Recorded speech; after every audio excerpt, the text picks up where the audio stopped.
It's episode 188 of The Platformers, a show about games and nerd culture. I'm your host, Brian Barnett. I'm Joshua Mobley. I'm Chris Shriver. And I'm Samuel Adams. Hey. Hey, the homie. How did he get in here? Oh, who let him in? Right. he's alive since the Revolutionary period. I know you probably get those jokes all the time, but all the time, yeah. He's got the sign in the corner. Look. Yeah, He that's does? He's got it right there. Right over there. Yeah. Look at that. pointing in the wrong direction. That direction.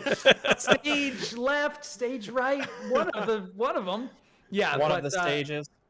Yeah, but we're very, very pleased to have Mr. Samuel Adams on the show this week to talk about some of our favorite games this week and a bunch of really crazy and disparate news of things that have happened. So thanks for joining us. And where shall we begin? I feel like we should get the tough stuff out of the way first. And then we can just end on the good news. That's probably a good idea. Chris, do you have that handy? I do. Okay. By no means am I going to read it all to you. If you are interested, Matt Kim and Joe Scrubbles did a great job on IGN covering this. But basically, I will just say before we jump into this, content warning. Probably a good idea. Yeah. Sexual harassment, assault, suicide, and workplace discrimination,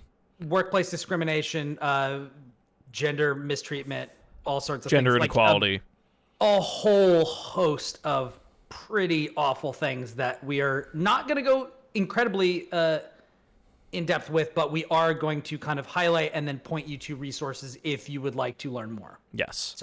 So I do want to open also before we get too far into this as well with, because up until about an hour ago, I was like, this was one of those things, the story came out and I was kind of like, well, of course this is a thing. Like, unfortunately, this is of no surprise to me. And then I read the actual legal document that they had, is being put forth by the state of California. It is shocking, just how many examples of just disgusting, despicable behavior has gone on, and it's a lot. Has been listened to and then not acted upon by Blizzard and Activision for literally years. It's also all of this is coming from we should mention a 2-year investigation. Correct. Yes. Yeah. So this is not one, like two, Twitter, 3, 4, 5 like Twitter, people. right? Or whatever. Yeah. This is not a handful of people talking about their own personal experiences. This is the state of California and an investigation done by the Bureau for Housing and the Department the Department of Fair Employment and Housing.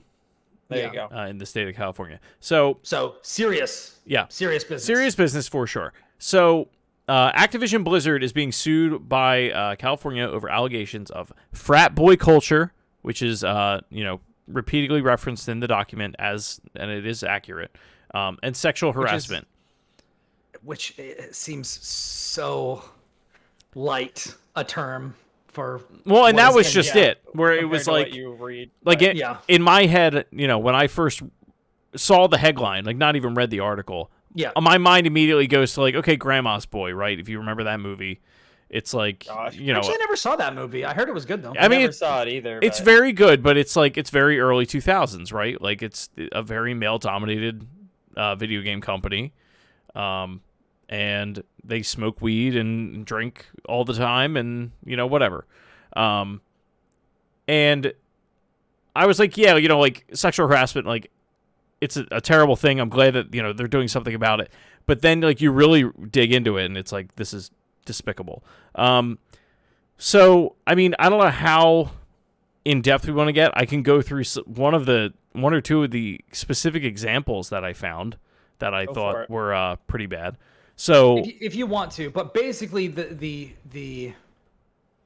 TLDR on this is there's a lot of really pretty awful behavior that has been going on with the workplace at Activision Blizzard, and that I think includes it's specifically specifically Blizzard, but yeah.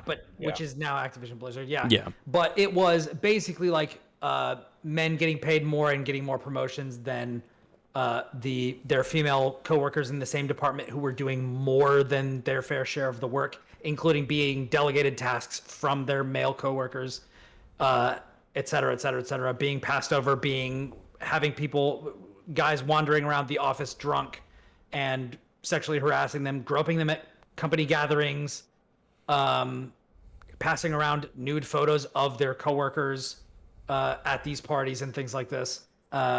It is way more expansive and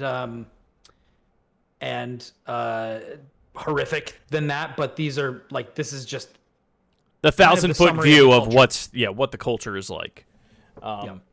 So there were two specific examples that I wanted to just kind of put out there. So the first one, female employees this is from the legal document that Californians provided.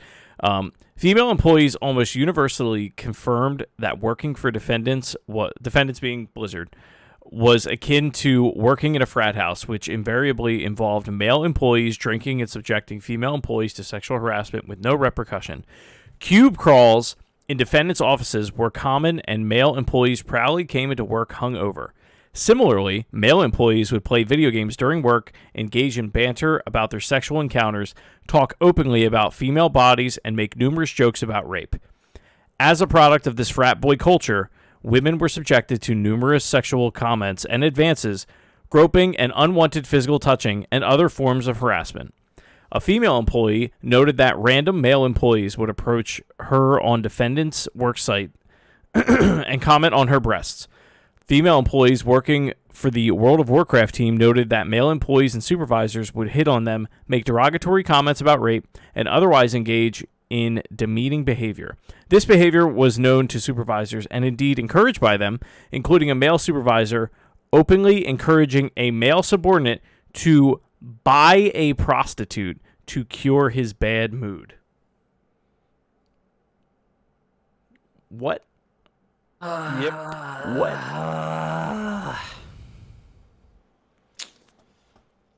So that was one. The other one is shorter and much worse.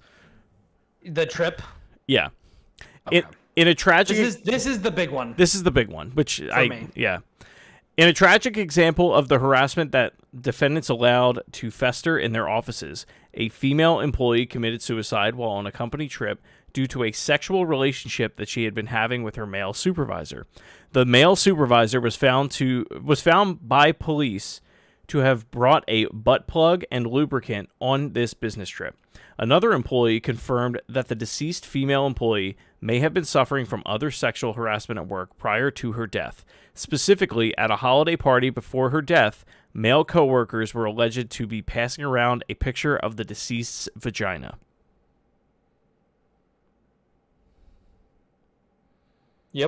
Yep. Look, people. And Sam, I apologize that this is the way that we're starting the show, because this is not what we want to. The thing is, it's important to talk about. It's just, what do you even say to that? This is one of those instances where, like you said earlier, Chris, we've heard about these things from other companies, and we've heard about these things, and like you, there wasn't something that shocked me until I started reading more about this 2-year investigation, because what comes out on Twitter is already bad enough, but the stuff that's found after you have legitimate investigators that are digging up the dirt is, a million times more severe. These stories are just it's important to discuss it, of course. Yeah. There's a lot of other stories coming out that aren't in the investigation also that are, just as bad. It's all pretty terrible. Yeah, it's horrific and unacceptable, and so I don't know what else you want to say, Chris, before we briefly mention the open letter. Yeah, the company response and then open letter, which I think just became public today. It did. Company response was pretty terrible. Yeah. Also, and then the response from all of the former CEO wasn't very good either. The current CEO, his response was almost exactly like verbatim like it was back when the Hong Kong thing happened. If we even remember that, like 2 or 3 years ago, yeah. right? That was during the HOTS finals or StarCraft 2 finals or something. Yeah. Hearthstone. Okay. Yeah. That's right. It was a Hearthstone tournament in China, and the guy who won, Blitzchung, came out in support of the Hong Kong protests. This is all pre-COVID. This is why it's so hard to remember all this stuff. We've had a lot of trauma since then. Yeah, but came out in support of them, and then Blizzard like banned him, and then it was this whole thing. And it was like right before BlizzCon too. Yeah. So then J. Allen Brack had to do the whole thing up like in the front of the thing and like apologize, and they did all that. But like their initial response was like just as bad as this one, I think. Like Yeah, they tend to not very, like, do a great whoops. job at that. You know? Yeah. I mean, really, like, and I don't run a major, company. I think what blows my mind about Blizzard and Activision specifically is like anytime, and maybe it's just, I can't even say that, like the way that we're leaning, like I don't even think it's that, like there's no reason for anybody to behave like this or to treat anybody this way. There's also no way, like workplace inequality in terms of like gender pay and race and things like that, like that all needs to be dealt with whenever and wherever possible. If you are in a management role and you are responsible for the salaries that people are taking home, like just write down, I mean, and this document actually does a very good job at it. Write down the people's names, see what they make, and then see are they male, female, what race they are, etc. And like there's typically a very consistent trend. Like, and I am a white man, and I'm like, this is completely unacceptable. Like that needs to change. You don't need to be a member of the minority group or like persecuted party to understand that this is unacceptable. No, I know. I think what it's like all of those senators when we're talking about violence against women, and they're like, I've got a mom, I've got a sister, I've got a daughter. And it's like, you don't need those. This is unacceptable. Right. It's like, just stop. A right. daughter, right? Yeah.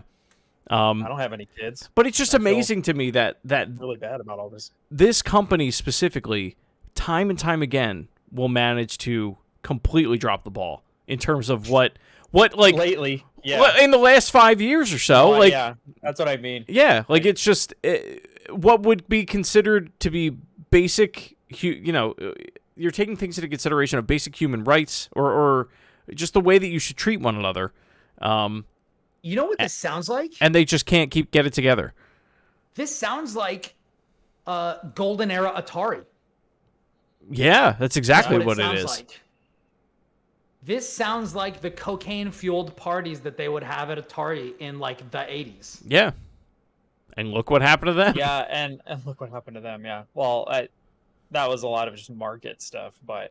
Well, sure. Well, it's funny because when they bring that up back then, like, that's all looked back on like, oh, wasn't that funny, right? But now it's like, in this new world, we look back on that and we're like, that's kind of... It's a little, terrible. Weird. Yeah. But obviously all the stuff happening with this is like terrible. I know that there's a lot of people even who've had experiences who probably aren't even speaking up because they're just too, even now, probably still too like afraid. And it's not even just like it's a grim reminder that this isn't even just a Blizzard problem. Like this is a lot of places. Well, and that I'm glad Blizzard got caught. I'm glad you on social media, yeah. Yeah, I'm glad you brought that up, Josh, because I think if this, ends up, if we come out the other side of this and like Blizzard is found guilty and like I don't even know what happens after this. They get fined and they probably have to do a lot to show they're improving. I mean, they're going to have to anyway because of like we'll get to the open letter and stuff, but like reports right now are that like almost none of their games are being worked on by anyone right now because just most people refuse to work. Yeah. Like the next like World of Warcraft patch is apparently basically like the brakes have been hit on it really hard. Like almost literally no one is working on it currently. Yeah. And that's probably true across most of their teams. Like Diablo 4 and everything, there's probably hardly anyone working right now because But yeah, I've seen just some refuse. people ask on social media like, "Hey, this sucks. I'm a huge fan of Blizzard games. What are some alternatives to stuff like Diablo, or like to World of Warcraft?" And you can go and you can be like, "Hey, I don't want to support that anymore. I want to go play like Torchlight or The Ascent or something, or Final Fantasy 14, or like other stuff like that." But yeah, it sucks as I mean, this it always sucks when this happens. If you're a fan of the IP and you're a fan of the people who've worked hard to make these great games, and you deal with the conflict of supporting a company that fosters this sort of an environment, but also withdrawing support from members of those team who are really great people who might get laid off if their next game doesn't sell well or whatever. Yeah. It's these are complicated waters to navigate as a consumer. But this whole situation was definitely made even worse, if you can imagine it, by the company's basically non-response. What were you gonna say, Josh? I was gonna say at the same time, because we're talking about like people making decisions, right? And like there is a lot of people just saying like, and I'm in this camp too, where I'm like, I can't play or purchase Blizzard stuff for a while, not until they do some like really big like transparent fixes, right? Like I don't feel like right giving them money. Yeah. But that's not to say that people that like if they still have a WoW sub and they're still playing, like I don't want people to get like think that that's like wrong or like they shouldn't have that, because a lot of people like that might be their only social structure. And it's not a black and white thing. It's how I've come to feel in recent weeks about Facebook, where like I went cold turkey, but then I posted something there about joining my band, and like there were a bunch of people that I knew like 20, 30 years ago, people that I haven't talked to in ages, that liked it or commented on it. And I was like, man, like I really don't agree with the management of this company or what it does or stands for, but like a lot of people I care about are here and here only. And like that's another decision that you have to make. So yeah, I don't have any judgment for anybody who still chooses to do that. Even though I'm probably in the same vein as you, Josh, and I'll probably just I'm out for a while. I'm out for a while, which is a bummer because like Diablo 2 is coming out, and I already paid for it, so it's like, but I'm just like nope, not gonna play it because until something happens. Can't you just cancel that and then? I don't know. I think I've already been charged for it, so. Ugh. But I assume I could, but. But anyway, I don't want to spend really any more time on this, but the company did come out and say, a lot of these charges are either misguided or false or these sorts of things, which is. It's a very typical giant a thing to say. It's a giant like corporation response to something like this. Yeah. So I think they said near 1,000 employees signed an open letter basically saying this response is unacceptable and we demand sweeping change. And I think they demanded one of the members of management to step down and some other things. Yeah. So there's a piece up on Bloomberg if you want to read more about that. There's the piece that Chris mentioned earlier by Matt Kim, friend of the show, over on IGN. So there's definitely a lot more that you can dig into if you want to, but I don't want to take up really any more time unless you have a final thought. Yeah, I was just gonna say I would be shocked if a lot of people aren't stepping down after this, because it's gonna have to happen. Like, yeah, I mean, if you don't have people that are like basically teed up for, an upper management position, basically taking that and a diverse group of people, you can't just replace it with another group of old white guys. Like you just can't. It sends the wrong message. And quite frankly, it's not what people want. It's not what it's not the way the industry's going. And I will say this in a way that, like, yes, I'm an employee of IGN, right? But like they have really done, and there's things that I don't agree with that have happened at IGN in the last 6 months, and I'll leave it at that. But in terms of diversifying their cast and the people that they have, on content that they put out there, they have done that. They stuck to their word. People are on podcasts constantly that they try to feature. Even if they're not full-time employees, they will give them exposure.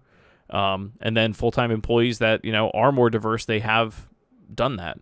I don't know how that trickles into the management side of it, really. Honestly, I haven't really paid much attention to it, but I think you are starting to see more of that throughout the industry, and it just needs to continue to happen. Right about that, because did not feel like that when I was there.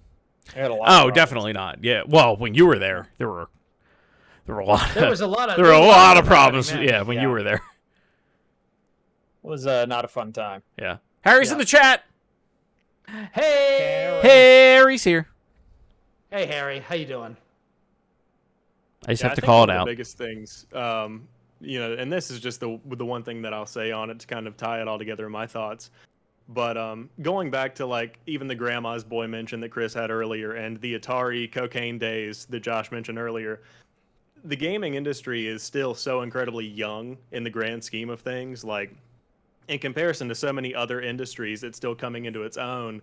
And this is the time that it's transitioning from those college years into where it becomes the giant industry that, begins to hone in on how you handle this and how you weed it out and how you fix these issues so that they become not a part of the culture. They become something that isn't, it's frowned upon immediately when you hear about this in the workplace. You don't sweep it under the rug. It becomes something that you call out and that you say, that's unacceptable. You're canned. You're never working here again. That kind of thing. Yeah. And I think there's a lot of growing that needs to be done. And like you said, I think the first step in that is diversifying who you provide a platform, who you provide access to, and how you build out these corporate policies and how you figure these things out, because a lot of changes have to be made.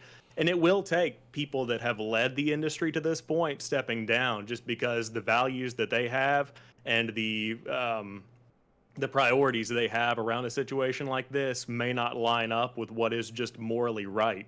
It really just comes down to treating people like people.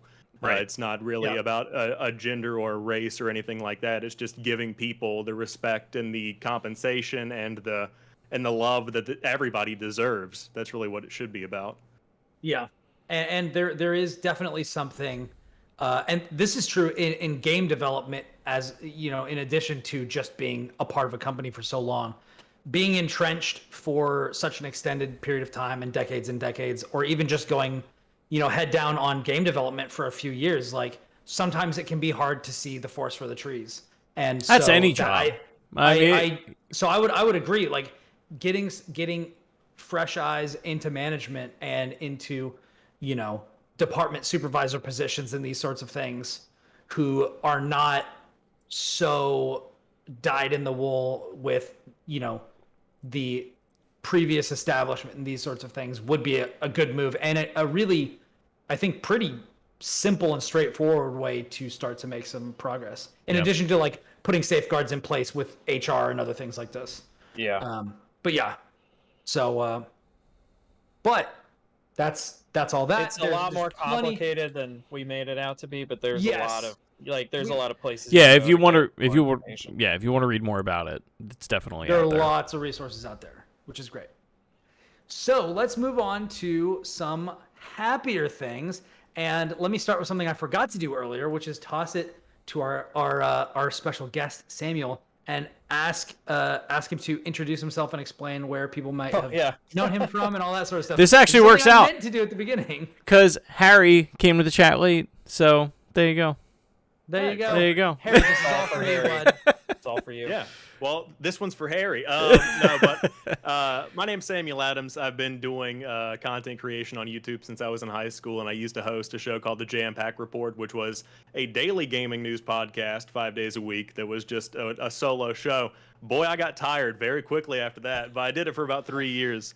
I started a show earlier this year called Xhibition. It's an Xbox podcast, and it's just something that I came up with because this generation, I have gone feet first into Xbox with Game Pass and Series X and cloud gaming. I'm just totally into that. You've I host come that. to the right place. Yes.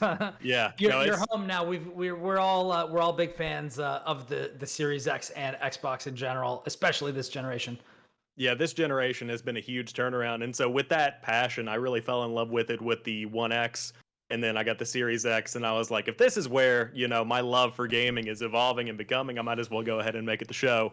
So now I do Xhibition on a weekly basis, and that's up on youtube.com/JampackSam, which is my username everywhere. And you can find that there if you'd like to. Nice. It's a very awesome. fun show. I was on it. Yeah, I highly recommend. That's awesome. Yeah, so I've got a couple of things. Actually, you know what? Let's touch on another piece of news before I get into some of the stuff that I've been playing, and then we pass it around. There was another piece of news that came out, which is, hey, the rumors were true. We are getting a Dead Space remake. Mm-hmm. Now, what great news it was. What does everybody think about this? I'm excited. I loved the first Dead Space so much. I think it's one of the best games ever made, just hands down. And It's definitely an excellent horror game. I say that as a person who does not like horror games. It took me like 3 times. I've talked about this before on the show, but it took me like bouncing off of it 3 times because I was too spooked. But then I eventually was able to get through it and then almost platinumed it, other than getting stuck at the freaking turret section on hard mode, because that part of the game is just not good. So hopefully this will fix that. I mean, you're not wrong. The turret part is bad, and I think everyone knows it's bad. But like, it is a small blemish on what is otherwise like a pristine work of art. That is Yeah. but one small pimple upon Jennifer Aniston's face. Yes, Like it's just you're like, I can look. there's past that. there's a small pimple, but it's like, yeah, but it's Jennifer Aniston's face. Like it's, come on, she's a pretty lady. She's a pretty lady. It's a necromorph of Jennifer Aniston's face. It used worse to be now. Jennifer Aniston's face, but now it's a crazy beast. Yeah. And you We'll gotta go ahead. sever the limbs. I'm just going to leave the call now. Oh, it's great having you on. It's been Hey, great. Yeah, thank you guys. Not a bad decision. Not a bad decision. Yeah, I actually played through Dead Space earlier this year for the first time because all 3 of them are on boy. Game Pass. So Yeah. I was like, And now yeah, you're they like, are. And now you're Yeah. like, damn it, I should have waited. well, no. Wait, they're all the on Game thing Pass? is- I knew They are on Game Pass, yeah. At least Okay, the first 'Cause one EA. was on EA Play. Yeah. Yeah. Oh, that's right. They gave away 2 or 3 of them with Games with Gold a few years back. So Yeah. I had them. Yeah, I remember that. But I played. Oh, did he freeze for anyone else? Yeah. Yep. he got- Oh no, a frozen boy. He's gone. He's gone forever. All right, we'll see when he comes back. Anyway, Dead We have Space some- is great. Dead Space I is great. Can't Yeah. wait. So, oh man, where'd he go? Can I kick him and then make him come back? Hold on. Let's message him. Let's- message Yeah, him. yeah. All right, DM him.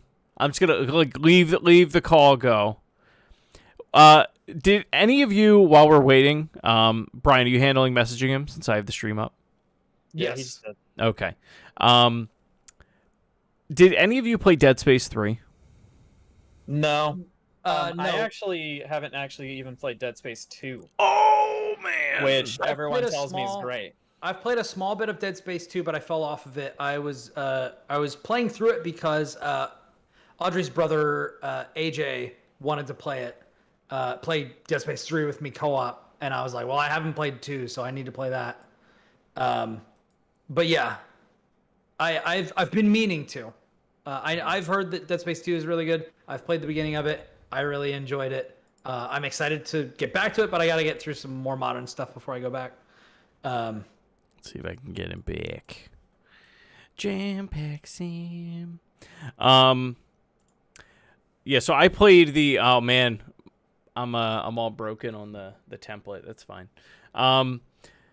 Dead Space 1 I played on 360 when it came out. It's funny, like there are videos of people that have that game modded on PC with like HD textures and things like that. And I've gotten very close because like they've gotten it where like it'll run with like ray tracing on, or like a modded version of like ray tracing. I bet that looks very good. Yeah. Yeah. But even so, like I feel like whatever they would obviously do with like a proper remake would look like way better.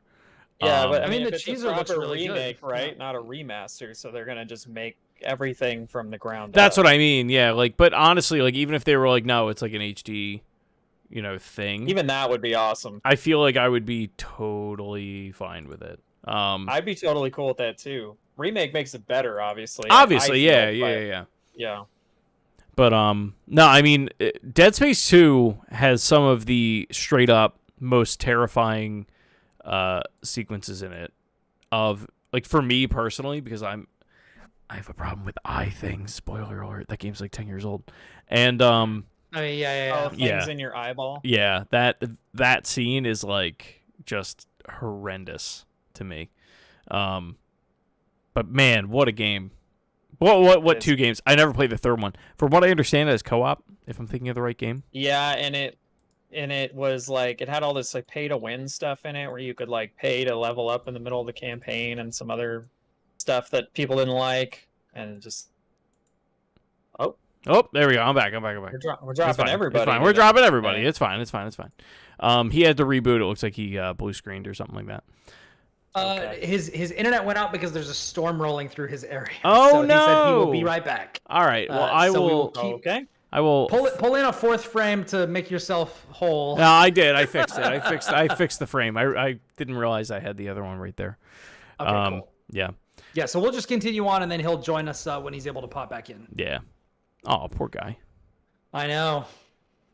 Anyway, That sucks, but I know how that is. Yeah. He will return. one thing I did want to say, Hopefully. Brian, Yeah. Harry beat Super Metroid for the first time ever recently. Harry, what do you think, bud? He's like, it was trash. I hated it. trash. He said 33 years Wow, late, I but whoa. cannot believe that. Hold on, I have to share a small victory. There was a mosquito. I don't know if you could see it on the stream. We couldn't.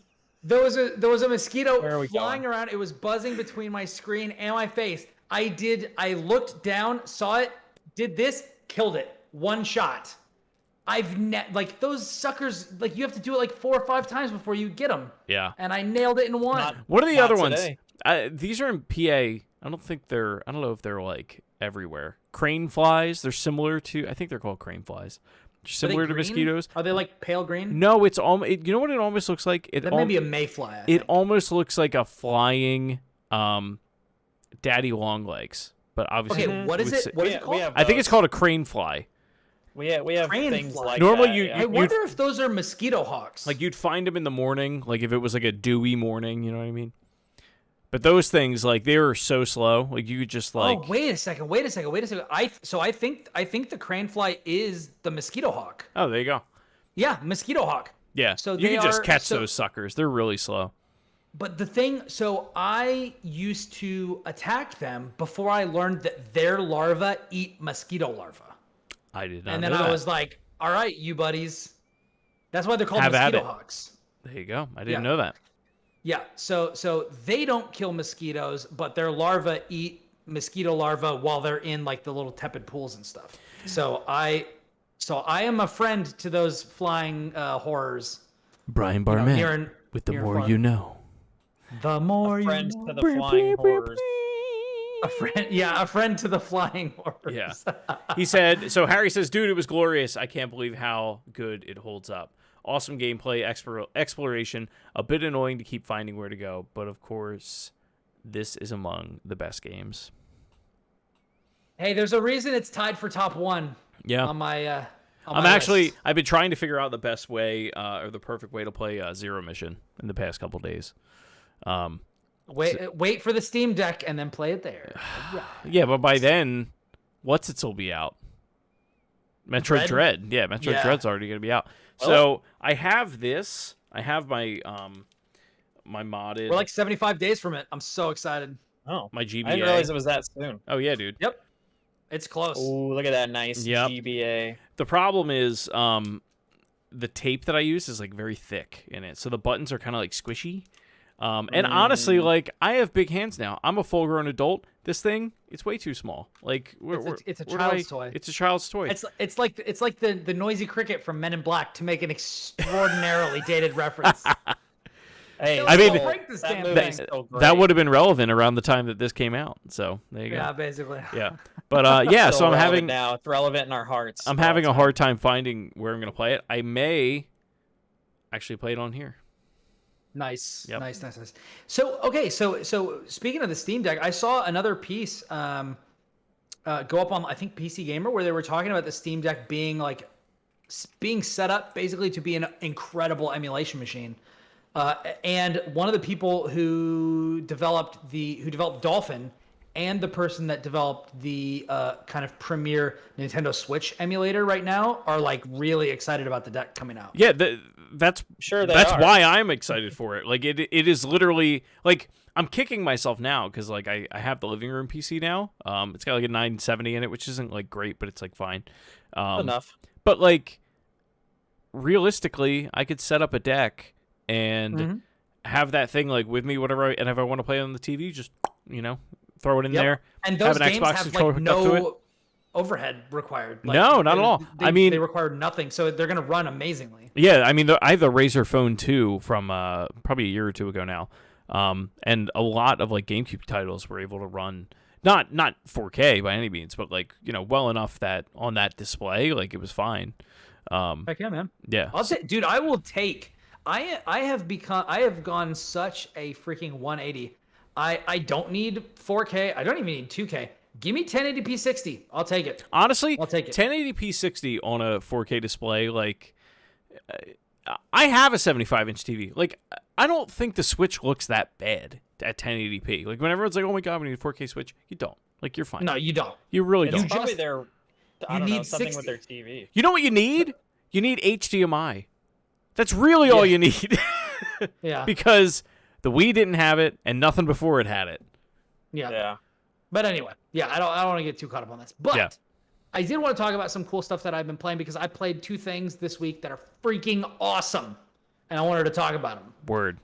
If we need to pepper, want to ping pong back and forth, we can do that. But I did want to start by talking about the Streets of Rage 4 Mr. X Nightmare DLC, which is a big old huge honking mouthful. Say that one more time. Streets of Rage 4. Okay. Mr. X. Big old honking DLC. Nightmare like Nightmare. Resident Evil Mr. X? No. Mr. X like from Streets of Rage Mr. X. Okay. Well, I thought it was Resident Evil. I was like, that's less. No. So Streets of Rage 4 has new DLC out called Mr. X Nightmare. And it is so awesome. First of all, it is accompanied by a free update. There's a lot of stuff that was added in it, so I'm just going to do a quick run through. I've got an itemized list right here. So features of the DLC, the paid DLC, which is like $8 on Steam, Xbox One, PS4, GOG, Switch, and the Windows Store.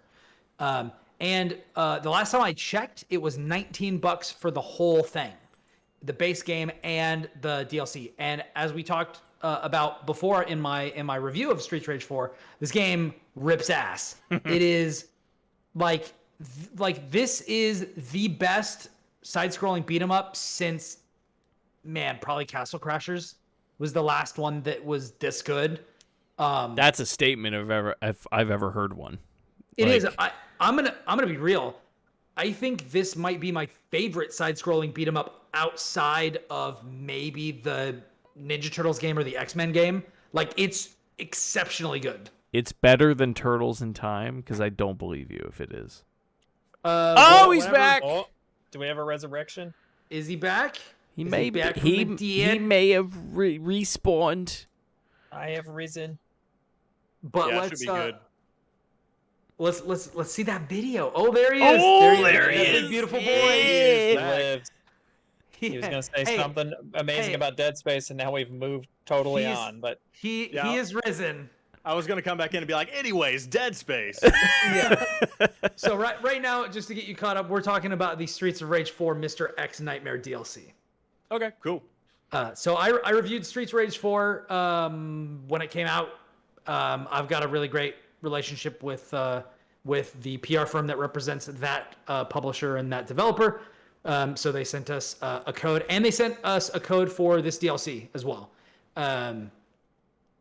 So it is an expansion to the base game, which I was just saying is maybe my second favorite side-scrolling beat 'em up ever.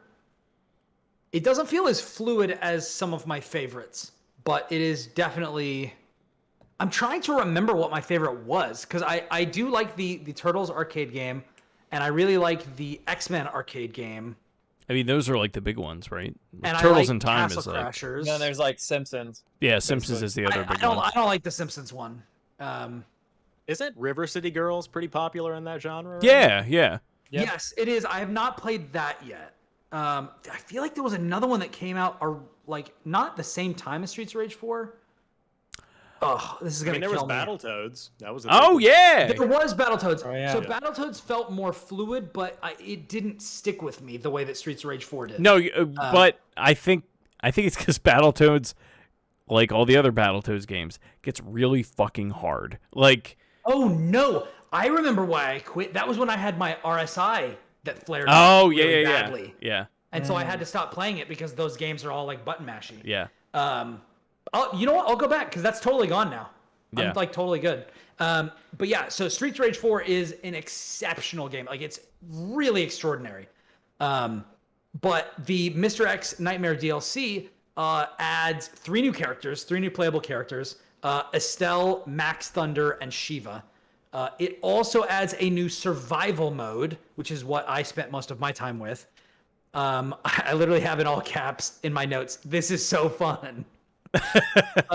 Basically, so each level is a single screen, and you'll have like a couple of waves of enemies. Like when you play these sorts of games, you walk away, then the screen stops, and you'll have like 3 to 5 people jump out. You beat them up. Then there's like another wave or 2 of those people, and then that's it. And then it's like, go, and it like points you forward and you walk forward and that sort of thing. Yeah. So each one of those little things is like a quote unquote level in this DLC.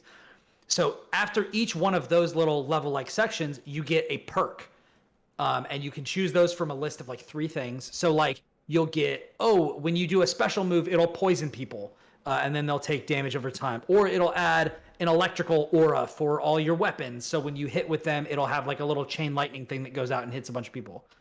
Or it'll be, you can't jump anymore for the rest of this run, but you deal more damage. Or something like that.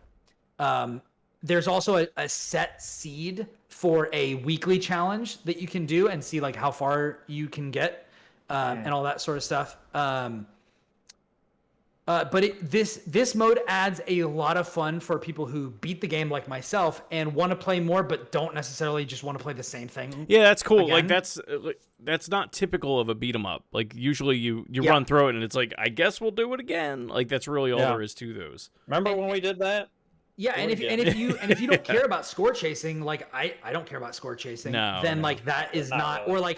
or doing like higher difficulties or something. But if you just enjoy the combat like I did, and you just want to be thrown like kind of a random thing, this really lets you sink your teeth in kind of the best way. You can do your weekly challenge, or you can just do random runs. Like you can just do each new one and be like, okay, this time I'm going to go for a fire build and just take every fire upgrade that I can get and enhance all of my abilities with that sort of a thing. It's really, really fun. Let's see. Yeah, it's Dotemu, Guard Crush, and Lizard Cube handled this phenomenally. They handled Streets of Rage 4 phenomenally. It's as I said earlier, it's like the best beat 'em up in a very long time, and it's been handled so perfectly. And the DLC basically makes all the praises that I sung about it before even more true. It's just an even better, more well-rounded package of the awesome game that I definitely recommended before when I reviewed it. Like, you know, if we were a kind of numbers scoring podcast, which I guess we do this sometimes where we'll give it like a number and sometimes we don't. Yeah, it's random. Something like that. I would definitely give Streets of Rage 4 like an 8 or a 9, and I think that this brings it up to a definite 9. Nice. For sure. And maybe higher. If I was more into score chasing, I think I might give this a 10. But it's missing some of the. This is one of those things that's more like. I'm gonna make a comparison for platform fans. This is less. Streets of Rage 4 is less Shovel Knight and more. What is it? That ninja game by Yacht Club, like the Shadow. The Messenger. Shadow? Oh, Cyber Shadow. Yeah. Cyber Shadow. It is more Cyber Shadow and less Shovel Knight. It is not necessarily a super modernization of the old formula. It is more bringing that old style of games into the modern setting. It's honestly kind of like splitting the difference between the two of them, because in some ways it does feel very modern, but like it still has that kind of chunky side-scrolling beat 'em up feel that you really don't get anymore. Yeah. And the fact that this publisher is also handling that upcoming TMNT game Shredder's Revenge is making me extremely excited for that. Yeah. Also. So, but yeah, there have been new moves that were added in this DLC, new weapons, new music tracks, and the music in this game is awesome as well.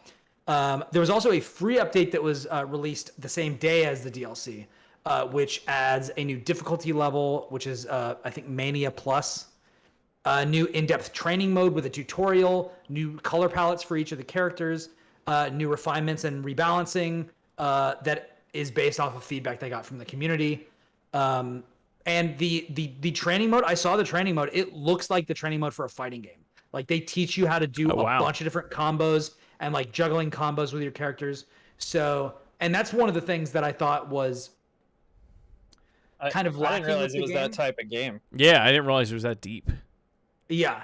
I saw some people do some combos online with the original game, and I was like, holy crap, how did you know how to do that? Because I'm not a huge like beat 'em up guy, or at least I wasn't until like a couple years ago. But yeah, like this is really a great way to get into that without having like, because this is a deep game. Like it's not like Castle Crashers where it's like there's like a couple of moves and you can chain them in interesting. Yeah, but Castle very limited Crashers ways. is you know the exciting bit of that, or the of that game, like are the RPG elements and discovering items like with the people that you're playing with. Like this sounds way more like it's built around the actual mechanics of like playing it. Yes, if that makes sense. Yes. And that combined with the fact that the art is like just unbelievably good. The soundtrack's excellent.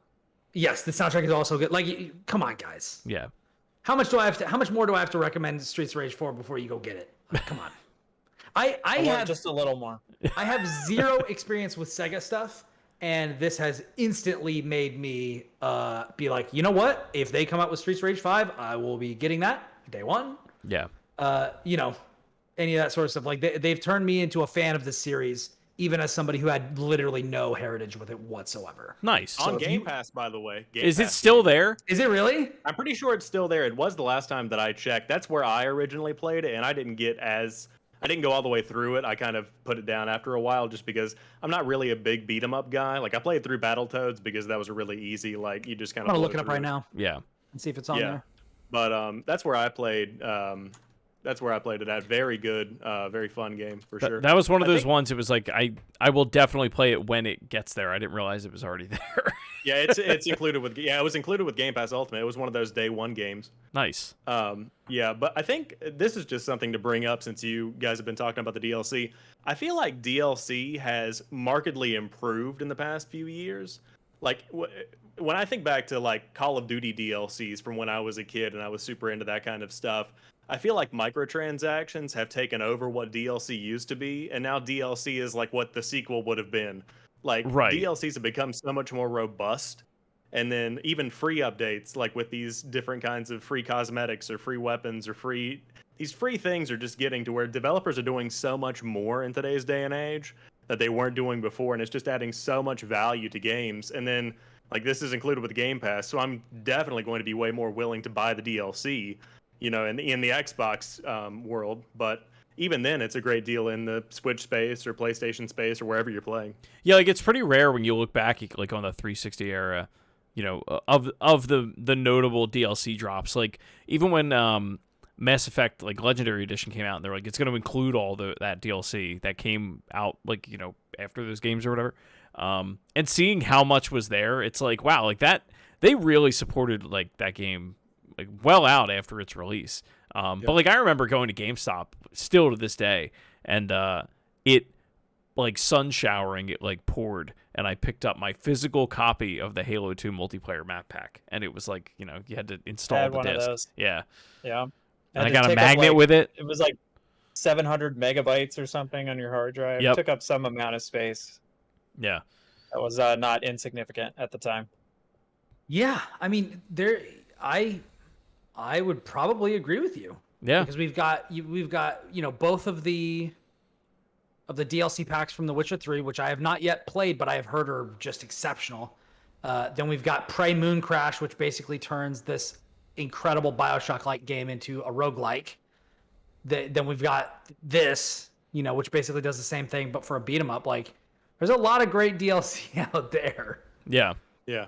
I mean, people are releasing, like you were mentioning, stuff with The Witcher. In my mind, The Witcher 3's expansions are like what would happen if every game released the equivalent of Halo 3 ODST. Like, it's just like this entire separate experience that all of these developers are putting out, even from like the smallest stuff. Like with what Yacht Club has done, like they've added so much value to Shovel Knight, and then you have stuff like Spectre of Torment is like even better than the base game. Well, in all those games, like the fact that there's literally 4 separate games with the Shovel Knight collection, and a fighting game in there. Yeah. Like what? Yeah, just the amount of stuff that people are throwing out there. And it's cool because now these smaller guys have the funding. Not to say that Yacht Club has the same equivalent funding of like an EA or something. Yeah. But they've got enough money to where they can throw and invest in these unique experiences that whenever an indie company was coming around in like the Xbox Live Arcade days, they just couldn't physically do that. And now it's much more possible that they can take that vision that they've got and really just throw it out there and just focus on making cool shit. Like that's what today is all about, is just putting together cool shit people like. I love that. Yeah, that's awesome. Yeah. Yeah, so that's Streets of Rage 4's Mr. X Nightmare DLC. I did want to ask, you are the only person, Sam, on this show right now that has played Dead Space 3. And I've never heard an opinion on that game, like from someone. I played Dead Space 3. Oh, you haven't? Oh, no. God! All right, well, never mind then. So I had played the first one. I'm diving into the second one and the third one. But okay. It's on my list. I've heard that it's 1 was like really good. 2 was just about as good as 1, and then some people say it's better. Some people say it's like right on par. And then 3 was like the franchise was beginning to decline, and it's a good thing they stopped. Like that's the kind of perception. I'm getting that's with how 3. That's what I've always heard about it as well.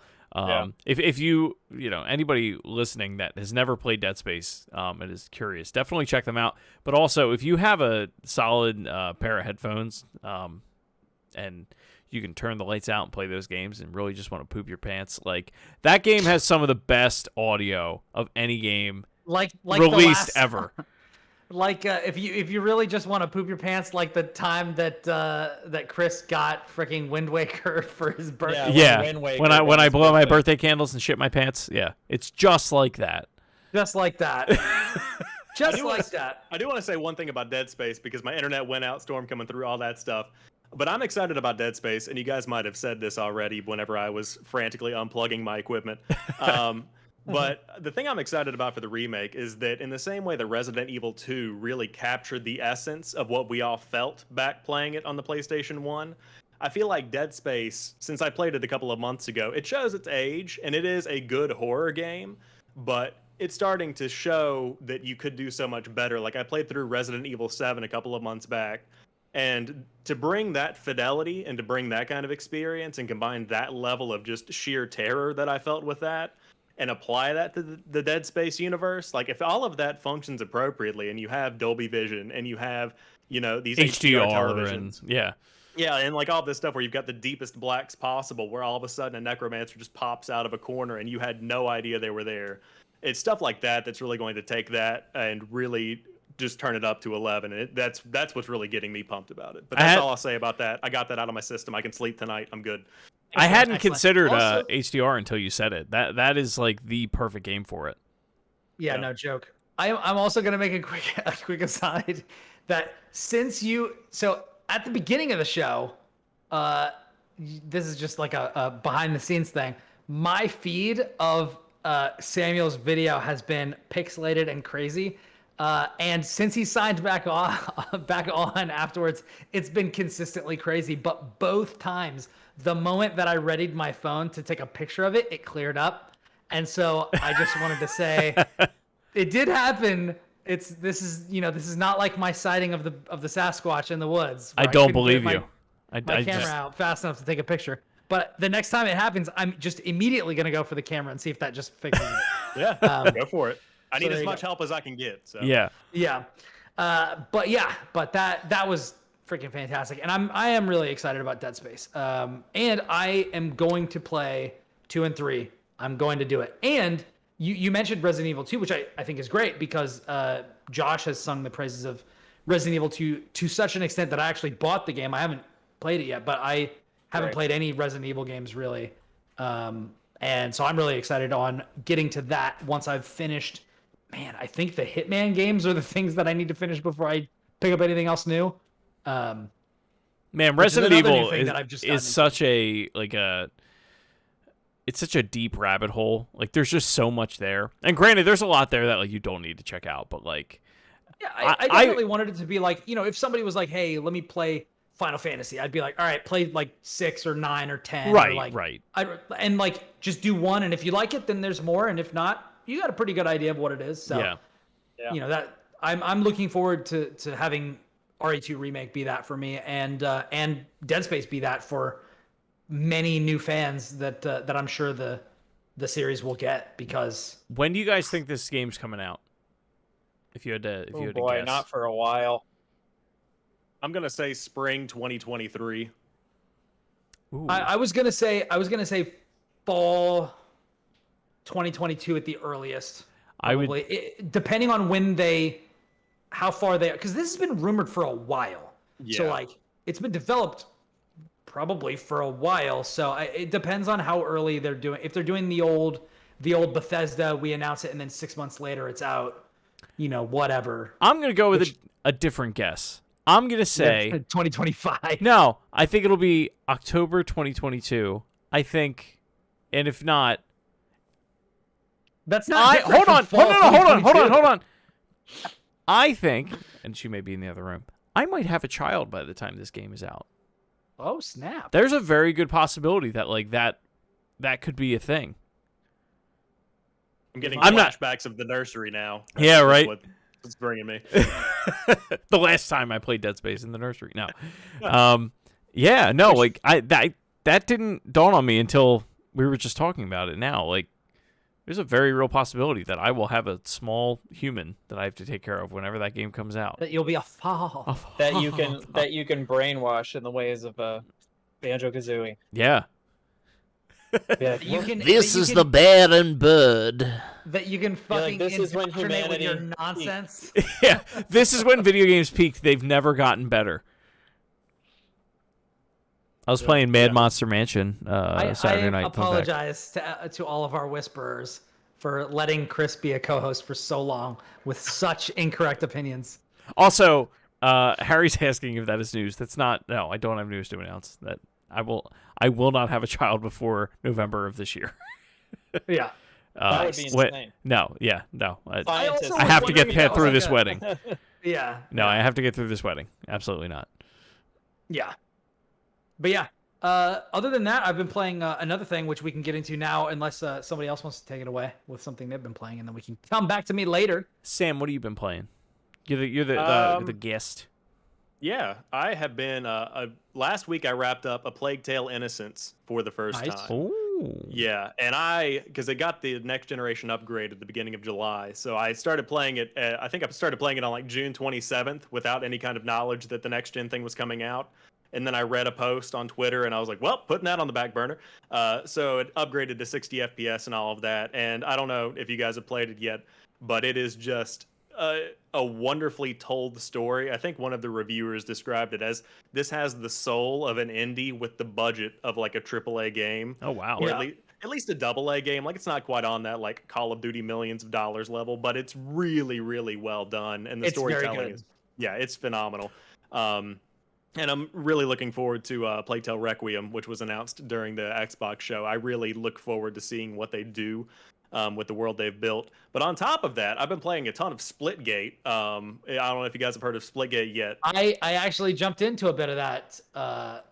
Yeah, Chris, So- you looked like I've you were going heard to say the something. name. Well, so I was gonna ask what kind of game a Playtale is. Like, is it like third-person adventure? Is it Yeah. okay? If I had to compare it to anything, it would be like a The Last of Us kind of style game, because you have it's not as narrative. It's very narrative driven, but nobody does it like Naughty Dog. I mean, like, let's just call it what it is. Chris, fun fact, I've talked about this game on this show. Have you before. really? Yes, I have. I didn't remember that. Pretty sure.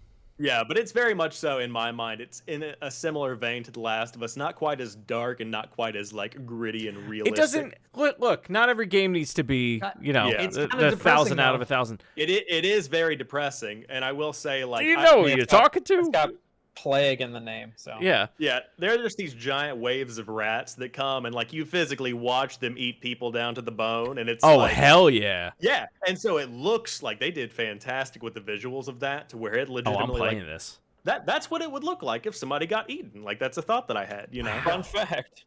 And you have to when you're in different parts. So the game kind of balances. Just to kind of summarize, the game kind of balances you dealing it. I mean, actually, in a very Last of Us way, it juggles you dealing with these cannibalistic, like almost, you know, piranha movie level rats in like waves that will come over you, like this natural kind of disaster level thing, with just the way that people are being kind of shitty to each other during a plague. So like you also deal with like religious zealots and, you know, things like that.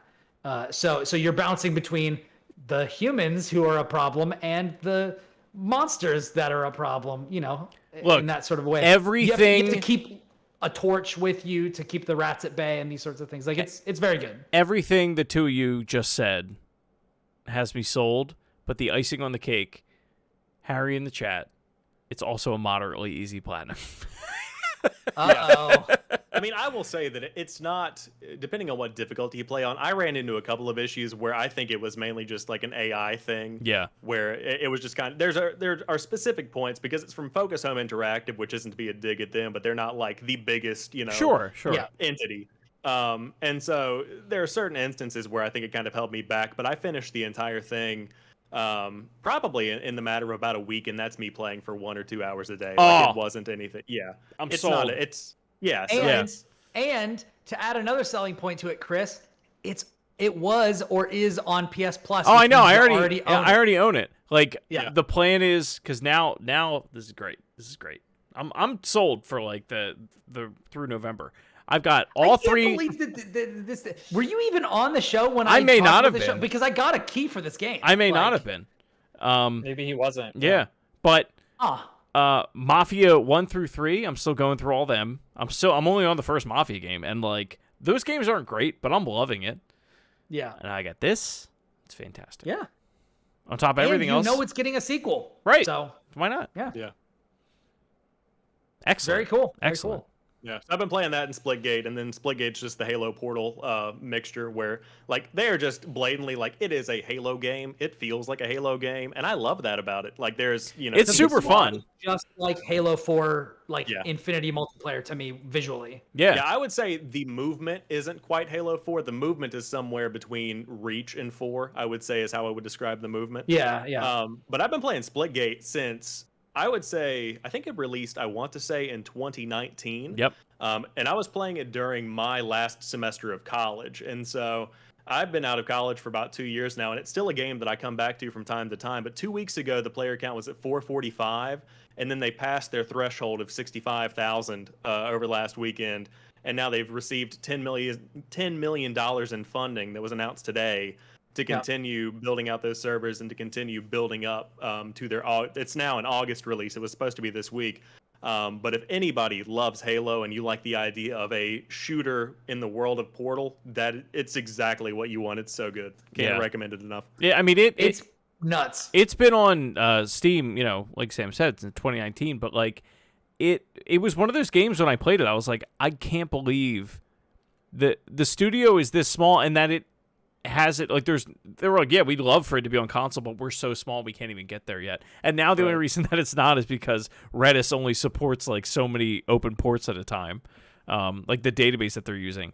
Like it's such a funny, like, not even like rags to riches thing. It's just like this. It's almost like Among Us. Yeah, it's like this tiny game that like people that have played it and loved it have just been playing it for like a really long time, and now it's like, everybody wants on board and they can't. Right. Yeah. Whoa. Yeah.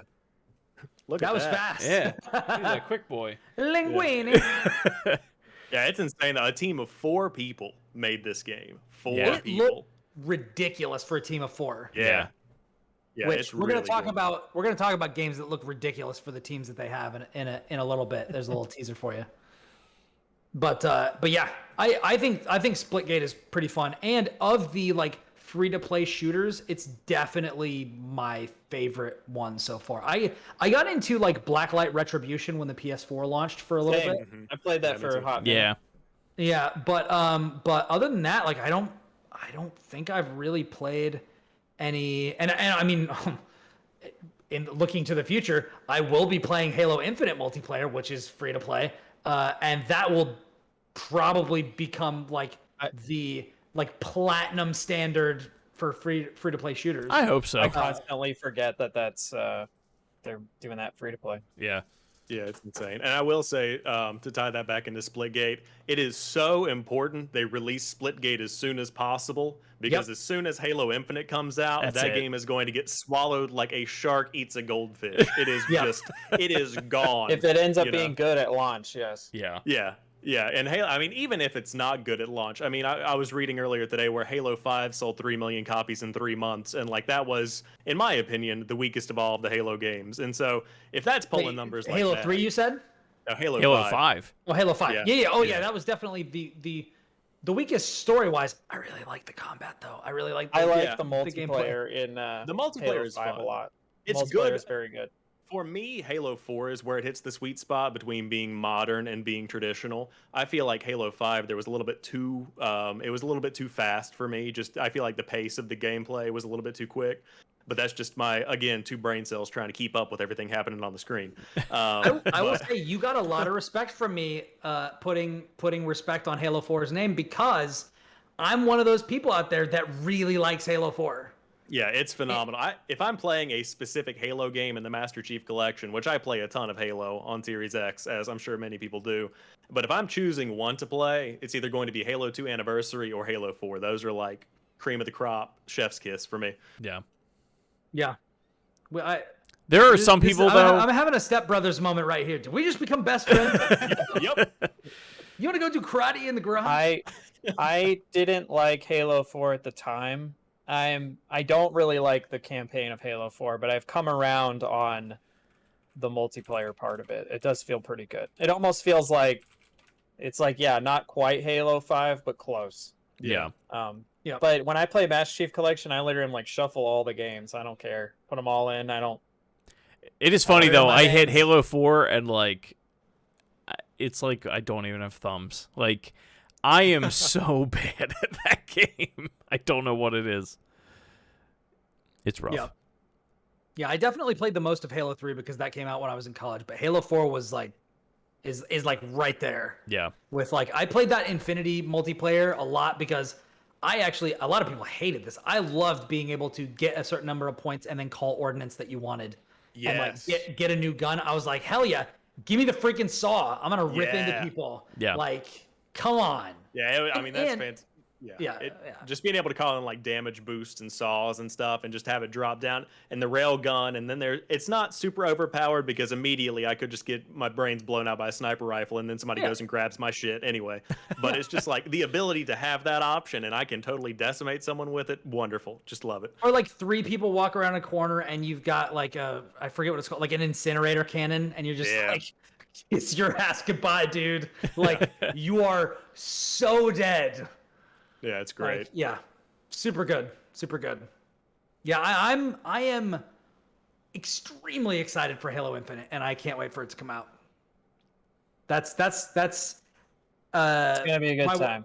Yeah, my wife Audrey and I played co-op through them.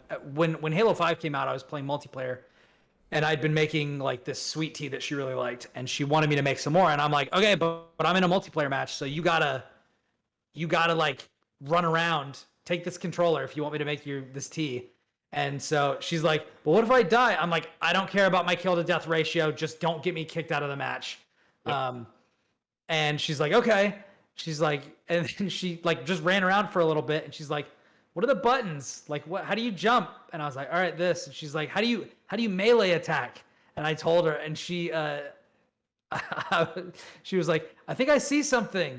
And I was like, oh yeah, that's the sword. You definitely want to pick that up, and then like swing wildly at people. And she got a kill, and then she died, and then she got it again and got 2 kills, and then she got 5 kills. And she's like, is there a way for us to play this like together, but not against other people, against like the PC or something? And I was like, oh baby, is there? Yeah. Like, not in this game because there's no co-op, because fuck me, I guess. But then we went back and went through the entire series, and then once we had gotten to Halo 5, she played it solo. Yeah. Which was awesome. And now that Halo Infinite is confirmed to have co-op, like I couldn't be happier. I'm really excited to play through it. Awesome. With her, that was awesome. But yeah, Splitgate is really, really cool. So I would definitely compare. I forgot that's what we were even talking about. that is what we were talking how about. we got like there. Everyone else when Halo launches this fall. I mean, remember that game? And also, there are a ton of people that are in free to play high budget games like oh my god, Warzone. Yeah. Which like I never got into, but I did jump into Call of Duty Black Ops Cold War multiplayer, which I liked a lot. But yeah, it's Halo's got a special spot in my heart, and anything that feels like Halo is gonna get some brownie points for me. I mean, come on. You make portals all over the place. Yeah, exactly. Yeah. Boris, did you get into anything interesting this week, my friend? Me? Yeah.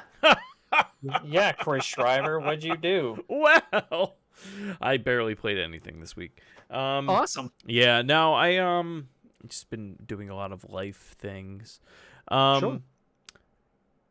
I did start. You don't want to talk. I was about to say, if you don't want to talk about anything. No, you can throw the hot potato to somebody else. Well, one of the things we were kind of planning on talking about was our favorite games of the year.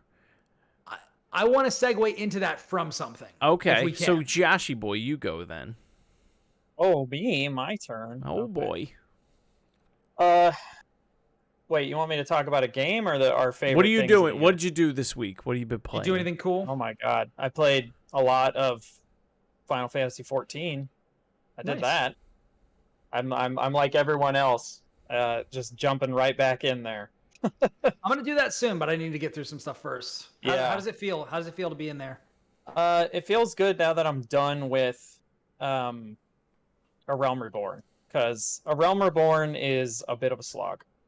I literally quit after I beat it.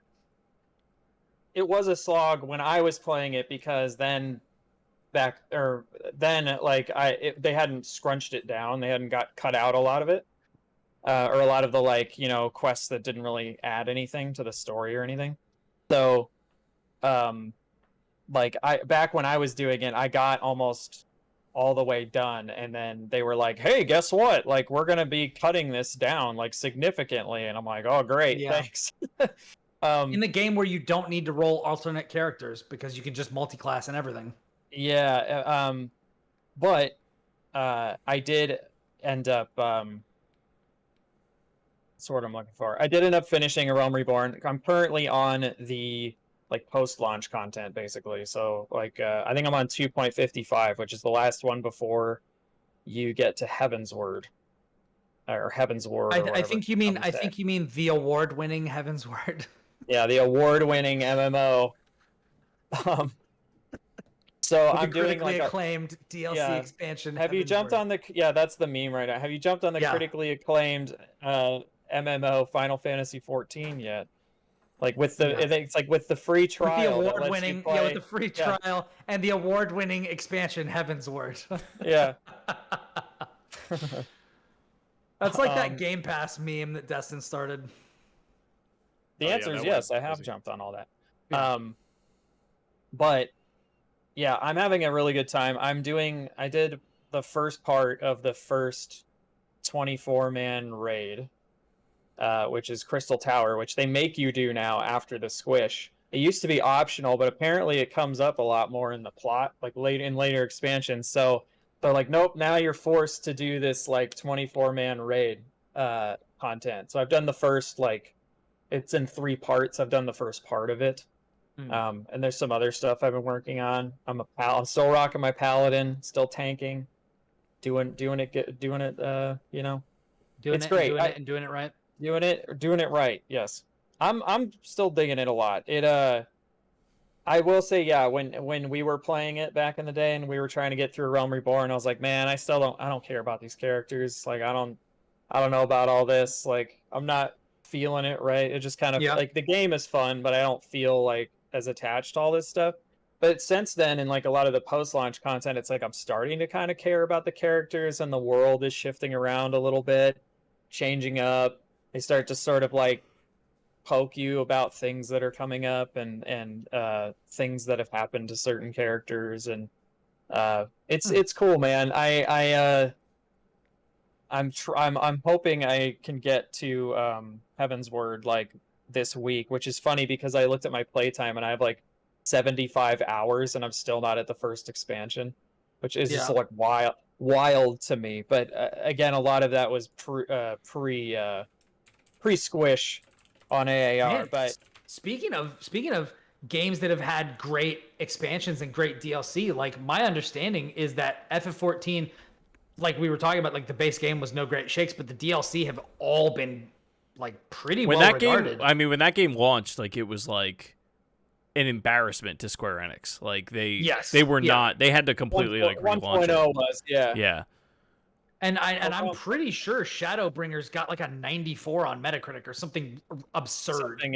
Something absurd. I don't know. I couldn't. Like MMO expansions don't get those sorts of scores. No, yeah, not really. Like, that's the thing with this game is like it's so story driven. Like most people when they would go play WoW, like there is a story and there's people that care, but most of the time people are like, I'm in it for the dungeons and the raids, and I'm in it for... This guy went to this forbidden place and took the thing, and it corrupted him, and now we have to beat him up, and now he's okay again. And the story of every WoW expansion. Yeah, and then once again, you know, the Horde and Alliance, even though we had to just work together to do something, now we're fighting again, you know? Like we've literally been teamed up since Warcraft 3. But somehow we gotta fight each other again. I don't know. Anyway, that's a whole other conversation. But it's the story is almost like the forefront, like the thing at the front of the game that you play for. Like, and that's not to say that the other stuff suffers, because I think the dungeon design and stuff's really good. And having played some of the raid content, I'm like, yeah, this is really good. Like, it feels like WoW raid content, and it feels like WoW kind of dungeon content and stuff. An MMO can exist where the story content actually like is important to the developer. Yeah, and it's like not really just tacked on and ripped apart through the development cycle.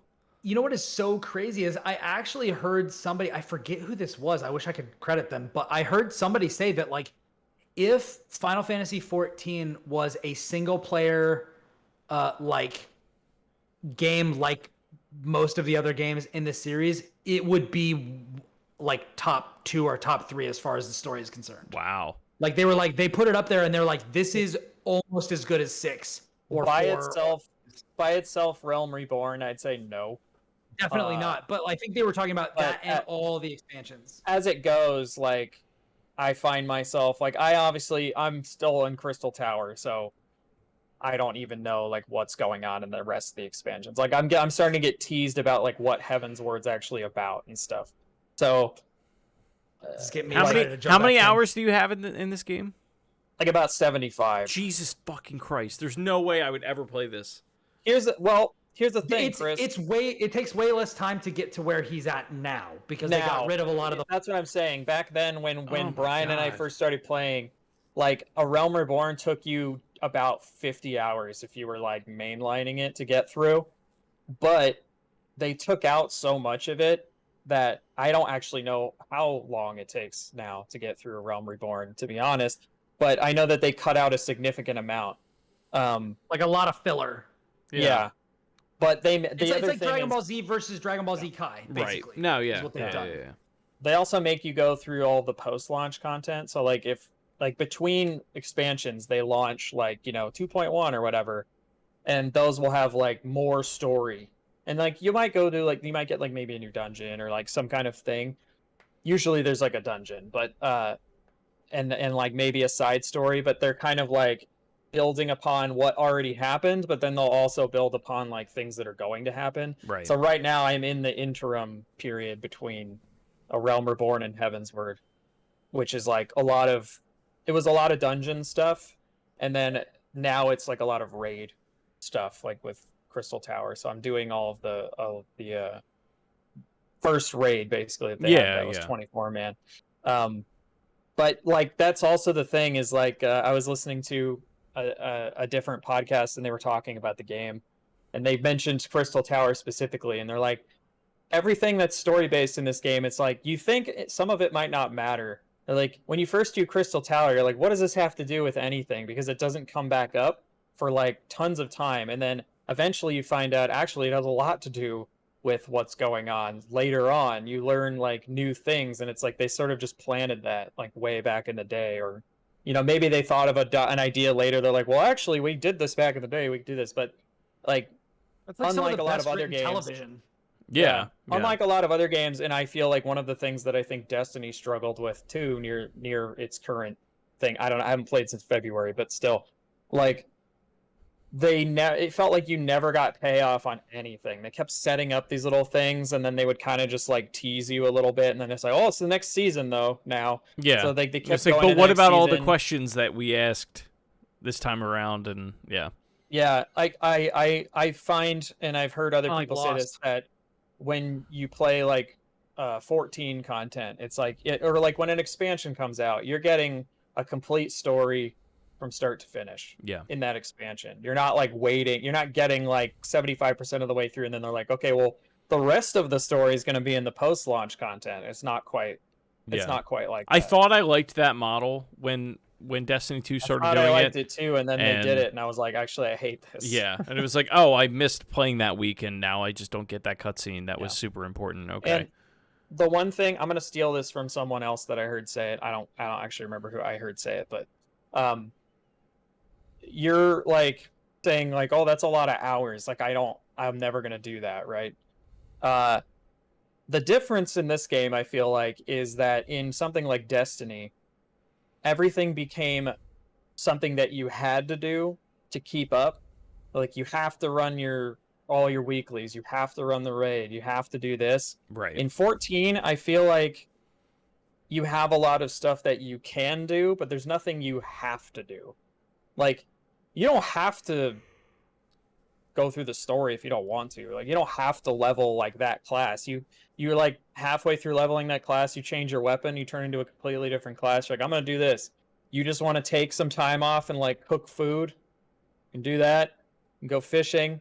There's like literal concerts. We ran across someone who was like multi-boxing a bunch of bards, and they had programmed like Bullet for My Valentine songs and like BTS and all this stuff. So they had this like entire band of Lalafell playing like music Oh wow. in the game. And it was like, where else does this happen? Like, this is nonsense. Right? And let me just have another aside to tell Chris. One of the great things about this is there's no wasted time, because unlike in Destiny, if you decide you don't like playing as a hunter and you want to play as a warlock, you got to start an entirely new character. Right. In this, all you do is just switch your class and you keep all your That's levels. cool. You have one character, and that character, all the stuff that you do feeds into that one character. And if you only want to have one character, your subscription is cheaper. Like they wow. only charge you, I think, $12 instead of $15. If you're just like, I just want the one, because your one character can do literally everything. They can be any class. Like you have to level them all independently, but I started once you leveling get to higher levels, it's Yeah. way faster to level the alt. Yeah. To level the You get like alternate buffs races. and stuff to make it go faster. But then you have like all these, The highest, cooking and fishing. the higher and the all this level other stuff. discrepancy is between the two, the faster it pumps your EXP. Okay. Yeah. So But- if you're max level and you want to level something that's at level 1, it'll freaking blast you through. Yeah. And just it's insane. And I will say too that it's weirdly one of the nicer communities I've ever interacted with. I've had one negative experience, and it was like years ago in the game. I haven't, and so far, like I've been going into like extreme fights. So they do these things called trials, which are like, what if we did like a raid boss, but instead of making you fight like 50 things to get to the boss, what if you just fought the boss? That's Right? cool. I love those. There's some of those as part I of the love 'em. story, and it's like, yo, you fight Ifrit, like the summon, and you literally queue up for the thing, and you start in the room with him, and you just start the fight, and it's just You that just do fight, the and then fight. and then it's over. Yeah, wow. and It takes Like, like freaking 3 or 4 minutes. Yeah. when you do them through the story, yeah, they're on normal, and then it goes hard and then extreme. And I've done my first fight on extreme, which I fought Rama or however you say it. Ramu, that's how I say Ramu. it. Sure. Fought Ramu on extreme, and Ramu. it Sure. Ramen. took about an hour because we were wiping a couple times. At no point, because the population has like exploded so much recently with a lot of different factors, honestly. The Blizzard thing, like WoW, just not being good right now, and then a bunch of like people not shutting up about it, obviously. Yeah. Like has made the population just explode. So lots of people are new, and because I'm still leveling through the content, like I'm interacting even with people that are brand new. That I'm going into this raid fight, I don't know the fight. I haven't seen anybody get super frustrated or angry yet at all. Yeah, that's like, good. Even I when we mean- were in that, yeah. And for me, everybody has been super welcoming and being like, "Oh, you're new? Okay, here's how this works. Here's what you should Yeah. do." It was That pretty and, like- rare to find people like that in the Destiny community. Like usually Oh it yeah, was like because, and again, I feel like this is the difference between things you have to do and things that you like You can wanna do or you but can don't do, have to yeah. do. Like in Destiny, everything you were doing was on a ticking clock every single week, Right. right? So everybody's like, "You're wasting my time." Like I'm sitting Right. here trying to do this thing. I only have a couple days to do this. Like you're wasting my time, and it's frustrating. In this game, it's like, it's fine, just chill out. Like the raids and stuff have cutscenes, and if you've seen them, you don't see them, but like they kind of lock you in place while people watch their cutscenes and stuff.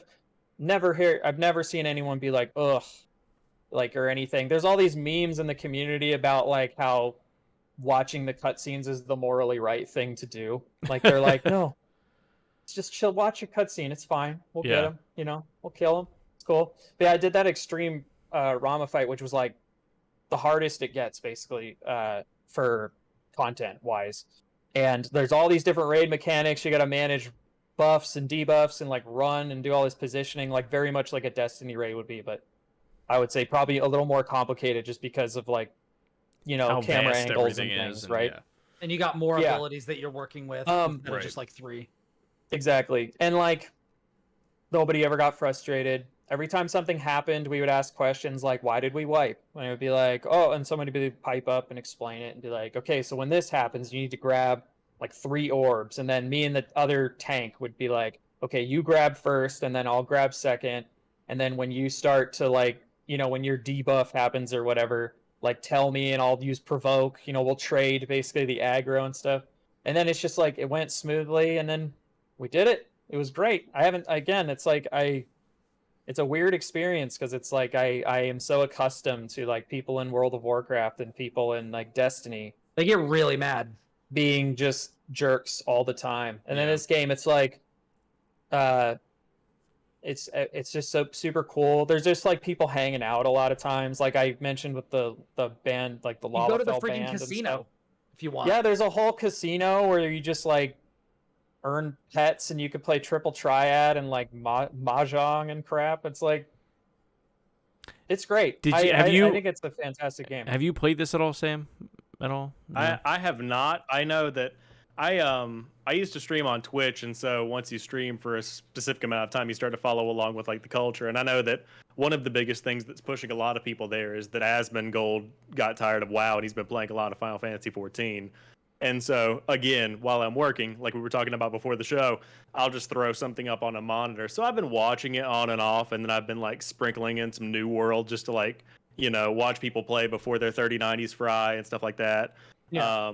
But yeah, you know, as you do. But no, I haven't played any of it hands on. It looks like it's a beautiful game. And, you know, to Chris's point earlier about, you know, narratives in games, I feel like Elder Scrolls really kind of pushed like other MMOs to try and integrate more storytelling into it, because the Elder Scrolls is such a lore heavy, you know, entity.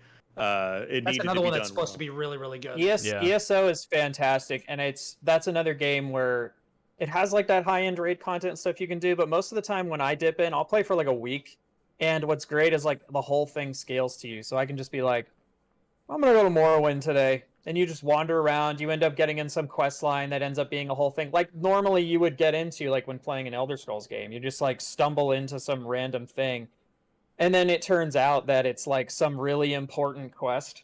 You know, there's like, oh, this thing that looked like it was just a regular robbery ends up being like, they tried to kill a god, you know, or something. You're like, oh, what? Like, that game's great for that. Yeah. I think ESO deserves a lot more, not that it doesn't get like recognition or anything, but I think it deserves a lot more recognition from like random people that just kind of hear like, oh, it's an MMO, I don't want to do that. And it's like, yeah, but it's like, it's basically just playing Elder Scroll. It's like playing Skyrim, but there's just people around, and you can team up with them if you want. Like that's the whole game.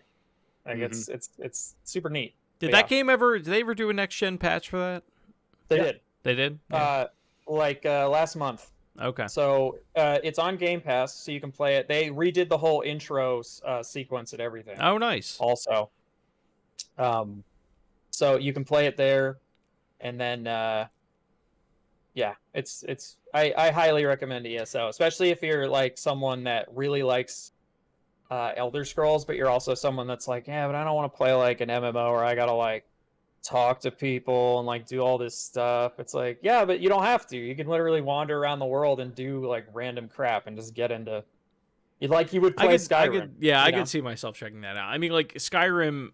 Every now and then, like I'll think about, like, man, wouldn't it be great to like go back to it? And then I do for 10 minutes, and it's like, all right, I'm on the fucking card again, and like, all right, I'm gonna be a lizard man, and like, it's just how many times can finally I do it? Awake, eh? Yeah, like I can't do it again. Oh my god, it's dragons attacking! Like, well, you were talking about, you know, you were talking about your experiences seeing FF14 and ESO. Oh, you want me to continue that? Yeah. Yeah. I was like, I was. We got diverted very far, and I was like, I want to come back and hear, you know, what else Sam had to say about that. Yeah, no, I mean, it looks interesting, and it's one of those things, like Josh was saying, where if I ever wanted to, I would go check out ESO, and I played it back when it first launched. It was like when it entered into beta directly after a Bethesda E3 conference or something like that. And I started checking it out there. Man, was that wasn't their first show? It was one of the earlier ones. It was one of the earlier ones, yeah. Huh. Yeah. I was like, I feel like that was really early, but I don't know if that was the same one where they were like, yo, Doom, and then also Elder Scrolls Online, and then also... was it that one? I want to say 2015. Yeah, that sounds... I'll look this up while you keep talking. Because you figure Doom was 2016. Yeah. Yeah, is when that came out. Yeah, because as he said that, the timeline all kind of fit together, because I wanted to say 2015, and that made sense in my mind because I remember I played it during college. But all of that to say, I'm very much so... announced in May 2012. Jesus. Wow. It was announced insane. then, but it didn't come out for a bunch of years. Yeah. Released after that. for PC and Mac on April 4th, 2014. Wow. Yeah, I was gonna say it was like a big. I remember they tried to make it a big deal when it came to console. I felt like nobody played it when it came out. At least nobody that I knew. Yeah. There's another FF14 Not a thing lot of where people it's did like because- it's really good now. Yeah. Yeah, like ESO was like decent when it came out, but the problem is that it was behind a subscription. That's Yeah, right. Which yeah, Final yeah. Fantasy is currently behind a subscription unless you do the free trial where you can play to level 60 and play all the way through Heavensward and all that. The I have to do the award-winning meme. I'm sorry. expansion. The award-winning Award-winning expansion. expansion. Which, yeah, have you heard about this award-winning expansion known as Heavensward? Like, otherwise you are paying to play that game, right? Right. But on ESO now, since they did the Tamriel Unlimited like patch, there is no subscription. Like there is one that you can pay for, and it gives you, I think, access to all the DLC. You get some amount of like the premium currency that you can spend on cosmetics every month and some other stuff.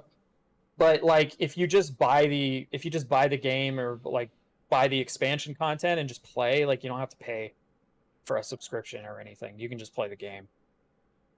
Yeah, it's really Yeah. important to make MMOs accessible. And I think about even just like how the Olympics had record low viewership in the past 30 years. Like, no matter what kind of content it is, whether it be an MMO or any kind of game, the most important thing in today's day is to make it accessible and just make it very easy for somebody to get in and fall in love with whatever you're made. Because once somebody falls in love with it, I mean, we're talking about Halo 2 in the year of our Lord 2021. You know, like once you actually get people to enjoy something, that's whenever you've got them hooked and they'll become fans for life. And that's the most important thing. And for a long time, people just looked to like World of Warcraft and you saw that monetization model and you just wanted to copy and paste that. And then people started doing it with what Call of Duty was doing with DLC packs. And now you see it with battle passes. And I feel like the battle pass model is pretty solid. Eight battle passes. Yeah, you can do them well. You can do them well, Yeah, and we've talked that's about it. what Like is. Halo. Master They're Chief the Collection. They're the only people I've seen where I'm like, yeah, you actually did it correctly. Like, Yeah. to me. and I mean, like Splitgate is copying the Halo kind of model. I think Halo Infinite is going to do it very well because you can buy any of the battle passes at any time, so you Right. can just grind a battle pass, whether it be season 1 or season 10, Yeah, whatever that's it is. amazing. That's the way Yeah. it should be. Like at all Yeah. times. And then you could put some of them on sale. Like, never picked up season 2. It's been like 3 years. Right. Like $5. And you're like, Yeah. I'm cool, like, very helmet into in that. there or whatever. Even now, Yeah, you can like- do that in the Master Chief Collection, where you can go back retroactively to previous seasons without having had to buy anything. I've But of course- literally only finished one pass from Yeah. MCC, and there's like Don't- 6 of them now. Yeah. Don't weaponize my anxiety and FOMO. Just let me do the thing. Right. Yeah. Right. And honestly, that's literally what Destiny does, where it'll be like I have to play That's until I that get game's Hawkmoon. entire MO now. No, I know. And it's like it's kind of nauseating, honestly, like looking back on where it started. But it was like, oh man, if I want Hawkmoon, like I have to play until I get it, and like You can play until my eyes bleed. Yeah. Because tomorrow morning at the reset, it doesn't. You know, I'll it be won't available screwed. anymore. You know, I hate that Yeah. feeling. Yeah, and Um, that's how so many companies have done it now. And one example, and we'll talk about that, I'm sure, in a minute, but I've been playing a lot of Pokemon Unite, the new League of yeah. Legends style I forgot MOBA. that was out. Yeah, so I've been playing it with my friend at work on lunch breaks, and they have a really... Excuse me? How did I not know that there was a Pokemon MOBA We out? talked about this. Yeah. I'm not normally a Pokemon guy, and I'm not normally a MOBA guy, but man, this game kicks ass. Like, it is so much fun. Yeah. I'm It's a big free to fan, play, and- isn't it? And it's free to play. Yeah, it's free Yeah. to play. Excuse me? I'm Yeah, gonna and go download So this. the question that I have for you, a friend of mine actually texted me about like asking me if I had played it right before I hopped on.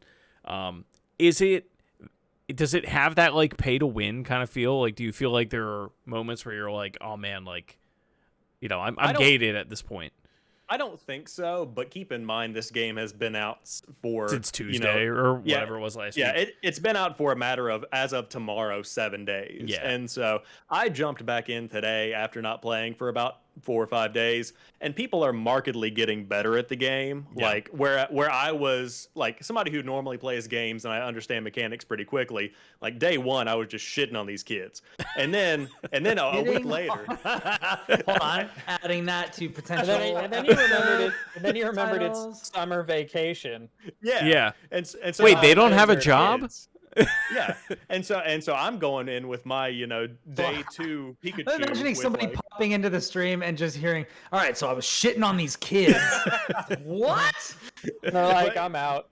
But I jump on, and so like I'm good at it, and we still won a couple of matches, but people are getting better at it, and there are like hold items, and there are various kinds of consumables that you can have.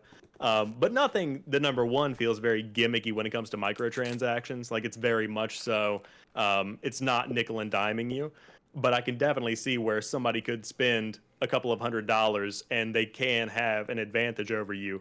But everything's super easy to earn right now, and it feels good. It's a good free-to-play I'm the game. only one where my Switch is in the other room. Yeah, my Switch is over there sitting on my bed. But Mine's in the living room. yeah, I highly recommend checking it out, even if you just play it for a couple of minutes to see what it's like. I'm not somebody who likes League because that's above my pay grade. Like I tried to get into it in college, but the games are too long, and there's I just like League. yeah. I mean, it's fun and people love it, and like more power to you, It's but not for me either. Yeah, the Pokemon Unite thing is good because all of the matches are 10 minutes long. Like there's a timer on it.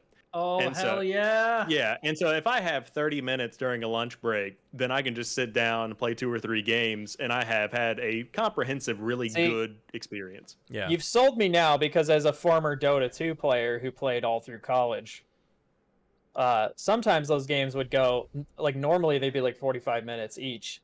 Yeah, And then sometimes they would be like an hour and a half. right. And it was just and there is something to be said for that experience because there's just so much drama happening during it Yeah. and you get like way more invested for better Mhm. or for worse. But at the same time I'm like a Pokemon MOBA that's only 10 minutes a match, like Hell yeah. that sounds pretty good. No, I mean, plus we were talking about, as like kind of an added bonus or silver lining to this, we were talking about earlier people who are uncomfortable with the stuff at Activision Blizzard and who want kind of stand-ins for that sort of stuff. And Heroes of the Storm was my favorite MOBA. yeah. Like, so I didn't really get into the other ones, League of Legends or Dota, even though I liked them. It was too much. The barrier to entry, we were talking about being accessible. The barrier to entry was too high. Oh, the Dota the skill ceiling incredibly required inaccessible. is too much, especially as somebody who also plays a bunch of other games and who plays fighting games. Speaking about popping in a week later and having people be way better, like me playing Guilty Gear Strive. But having this free-to-play alternative to another free-to-play game that was very good. So if this is even faster to play and more accessible and great, like hell yeah, because I am both a fan of MOBAs when they're approachable and a huge fan of Pokemon. So I am really excited to jump in about this now. I forgot. No, I didn't want to interrupt what you were saying. I was just gonna say that's a freaking great added layer if people are looking for something like this. I forgot this is also, they're putting this on iOS and Android at some point. Oh, Yeah. Yeah, that's well, that's I gonna mean, that's just gonna knowing explode how the even game more. feels. Yeah, knowing Yeah. how the game feels, it'll fit perfectly there. Yeah. It'd be That's cool awesome. to play it on like a big like iPad Pro or something like that. Oh, Have you yeah. played it docked mode at all? No, so I just have the Switch Lite, so I've been playing that. But I will okay. say, we have a Switch that at the office that is like company owned that we play, and then my friend brings his, and so we can have 3 people playing at once. And it does run at locked 60 docked. So Oh, wow. it looks very, very Wow. good. Now on the Switch Lite, it runs at 30, but that's to be expected, and it still looks good on the screen. Like it looks great. Yeah. But yeah, running at 60 docked, it looks, I mean, from the menus all the way. And I think there are a couple of frame drops. Like I've seen it drop down to, I think, 50 at one point, but that's during like every There's a lot it's, happening. I think it's 3v3 on each. Yeah, I think it's 3v3 on each side. So whenever all 6 characters are just in there getting into a fight, that's whenever the frame rates drop just a tad, but it's back up immediately. It's very well optimized. Nice. That's really, really impressive. Yeah. Man, I can't wait to freaking jump into Yeah, this now I game. have homework. Thanks for bringing this up. Yeah. Yeah, Yeah, yeah, it's very fun. definitely gonna try it. So one of the other games that I wanted to talk about for tonight, which will lead into, I guess, we've already gone Yeah, I mean, do long. we want to Yeah, we're do pretty that? We're far- pretty far in. Shall we? Man, I hate to have asked you guys to prepare this info and then cut it now, but We could do it. We could do a quick version of it. Yeah. Sure. Okay. A Yeah. shortened Okay. version of it. Let's do that. So one of the games that I'm playing right now that I got a review key for is Death's Door, which I think we all were. I saw that on Steam today. It looks really cool. At least, I mean, this was announced. This was in, I forget what it was. It was some showcase. It might have been the Xbox showcase. Yeah. Yep. A while back, because it is an Xbox console exclusive, but it's also on Steam and these sorts of things, which is where I'm playing it. I was given a review key for it, and it's been compared to Legend of Zelda and Dark Souls. Ignore the Dark Souls comparisons because they are completely off base. I don't know why anybody thinks. Is As it somebody like who because is, of the tone and like the weird kind of it architecture? might be because and one of stuff? the goals in the game is that you're a Grim Reaper and you are harvesting souls, but that is literally the only. You don't lose your resources and you die. It is not that hard. That It doesn't is- sound like a Dark Souls thing to me. That It's just sounds not- like a thing. It's not Dark Souls at all. It is Zelda. Like, let me just tell you, and full love to the developers who are making this other game. It is just a better version of Tunic. Like, it is just wow. a way, way, way, way, way better version of Tunic. The art Like- style reminded me of Tunic a lot whenever I first glanced at it. I feel. Did you guys play the Tunic demo? Yes, and Yeah. it was framey and didn't run very well at all. I did not. Oh, see, it ran well for me. Yeah. What did you Really? play it on? Yeah, I played it on the Series X. I played it on Steam. Oh, you mean that PC that you said wasn't feeling very old? Weird. No, the game was not optimized well. Yeah, well, I think that might be what it is. But Because I'm it- literally playing Death's Door and it runs at a buttery smooth locked 60 frames. Okay. yeah, but either way, hopefully they iron out the kinks with Tunic. But it runs very well on the Series X. I feel like the Death's Door thing is almost like somebody looked at it and they saw semi-dark tones in a giant boss battle, and somebody did a dodge roll, and they were like, "Ah, I've seen that before." They're like, oh, that's Dark Souls. Yeah, no, it is 100% Zelda. And one of the great things about this is this game is really short and it's also really cheap, and it's made by, I think if I heard right, it's made by like 2 people, and this game looks unbelievable. And the story look is really interesting. cool. Like this is, I'm going to tell you, if this game keeps going at the same like kind of level of quality as it is. So full disclosure, I've done the first area and I am about to complete the first of 3 major in-game areas in the game. If it keeps going at this level of quality, this is going to be a 10 for me. 7.5 hours main story. Yes. Completionist is 12.5. Yes. This, Perfect. this game is so good, and it's not that expensive. Yeah, it's $20. Yeah, and the level of quality is exceptional. You pick up different weapons. You start with a sword that's very fast and does like a 3// sequence. You can level up. You can use the souls that you acquire to level up one of 4 stats. There's like power, which makes your weapons reach further and do more damage. There's dexterity, which makes your chain combos happen faster and makes your dodge roll recover faster, so you can do it more often.